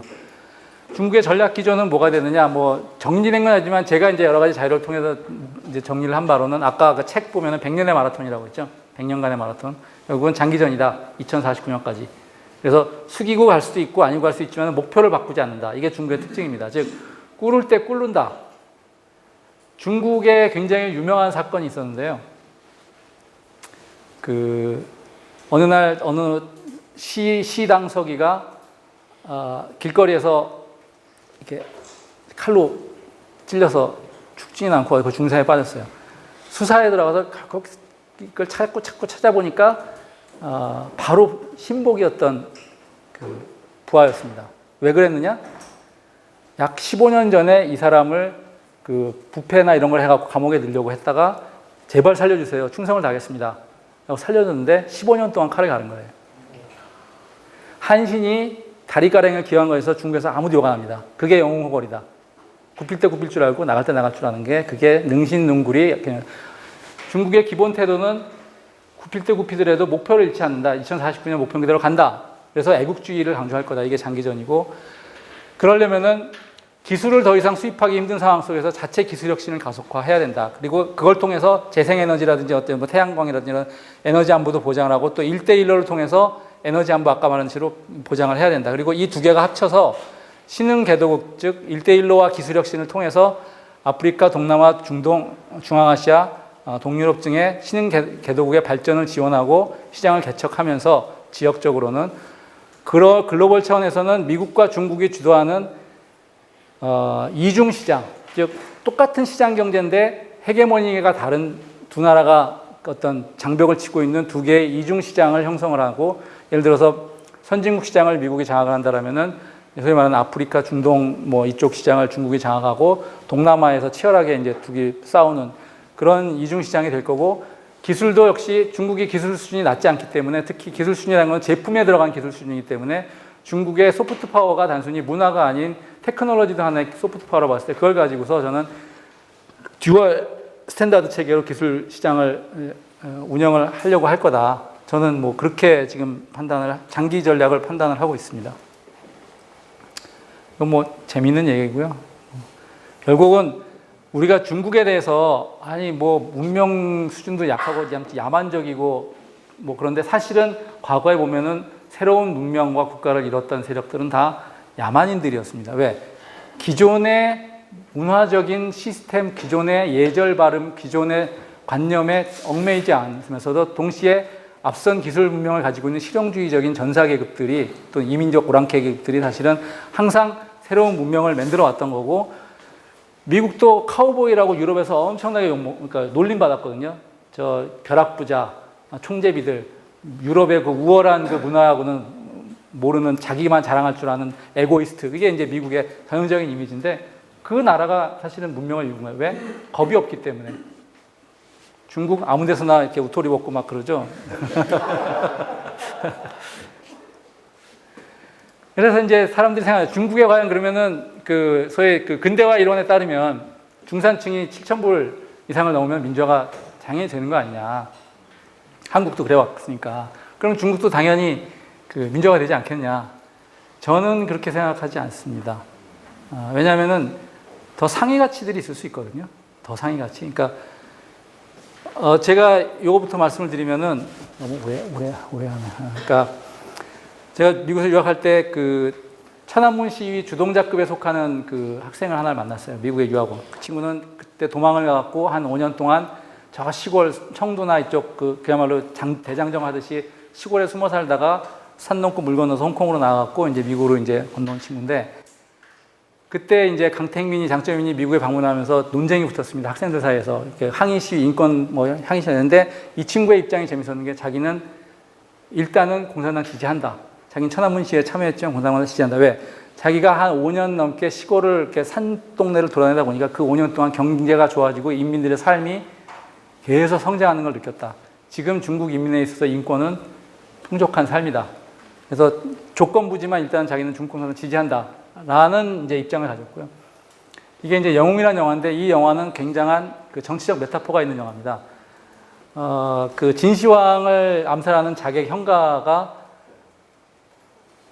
의 얘기를 세 가지의 관점에서 다르게 사실을 해석한 영화예요. 그걸 색깔을 청, 홍, 청, 백 이랬는데 백이 이제 진실인 건데 결국 마지막에는 이 영웅이라고 하는 그 형가가 진시황을 암살하지 않고 돌아서서 오히려 화살을 맞습니다. 왜?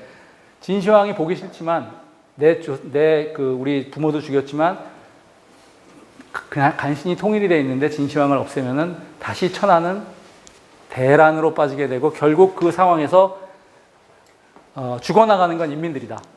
그렇기 때문에 자기 스스로를 희생하면서 천하를 위해서 희생한 그 형가가 이제 진정한 영웅이다라는 게 중국 공산당이 돈을 대서 장이모가 만든 그 영화의 핵심 메시지입니다. 그거를 잘 모르고 사람들이 보는데 보면 보여요. 처음에는 열정에 의해서 한 거냐 아니면은 진심으로 한 거냐. 근데 그게 아니고 사실은 천하를 위한 거였다 뭐 이런 건데 결국 아직도 중국 사람의 뇌리에는 아직까지 생생하게 살아있습니다. 이 사람들이 20년대 군벌내 20년마다 40년대 국공내전 60년대 문화대혁명 즉 중앙정부가 튼튼하지 않을 때 아나키적인 상황이 돌아왔을 때 중국 인민들이 어떤 상황을 겪었는지가 아직 살아있는 사람들이 많거든요. 그래서 중국이 아마 패권 국가로서 안정이 될 때 2049년쯤 되면은 중국 사람들이 이제는 뭐 굳이 그런 대의 명분에 더 이상 우리가 뭐 조건을 달 필요가 없겠구나라고 될지 모르나 그 전까지는 오히려 이 미국의 견제에 대해서 더 단결을 할 가능성이 저는 높다고 봅니다. 그러니까 똑같은 얘기죠. 이거는 너무 오래돼서 생략하고 이거는 이제 임혁백 교수의 얘기인데 사실은 조건 양자택일을 강요당했을 때 어떻게 할 거냐 중국과 미국 사이에서 결국 이 양자택일이 아주 극단적으로 가면 한국은 결국 순방치 않기 때문에 미국 쪽에 붙어야 된다. 우리 임혁백 교수는 굉장히 진보적인 교수님인데도 저렇게 얘기를 하십니다. 그리고 미국 편승 그리고 이제 이게 제일 둘이 다 잘 나가는 게 동조하고 약간 틀어지는 게 비동조하고 그다음에 양자택일이고 이렇게 되는 건데 비동조화가 좀 강화됐을 때 제가 보기엔 이 상황이 가장 현실적인 이제 그 대두될 수 있는 경우인데 미국이 역의 균형, 오프쇼어 밸런싱 전략, 즉 한국뿐만이 아니라 여러 가지 지역에서의 균형 전략을 채택하면은 한국이 비용을 전가하면 한국이 이를 수용 부담하고 한미동맹을 강화하는 선택을 해야 된다라고 임혁백 교수는 생각을 하고 있습니다. 이제 마지막인데요. 우리 마인드가 좀 저는 바뀌어야 된다고 생각합니다. 정치인들의 마인드도 바뀌어야 되고 국가 지도자의 마인드도 바뀌어야 되는데 지금 우리는 3050, 3만 불 이상 5천만 명인 사실상 강중국인 거죠. 중강국. 클럽의 7번째 서열입니다. 전 세계 사실은 7위라고 봐도 돼요. GDP 13위에서 13위 정도 갑니다.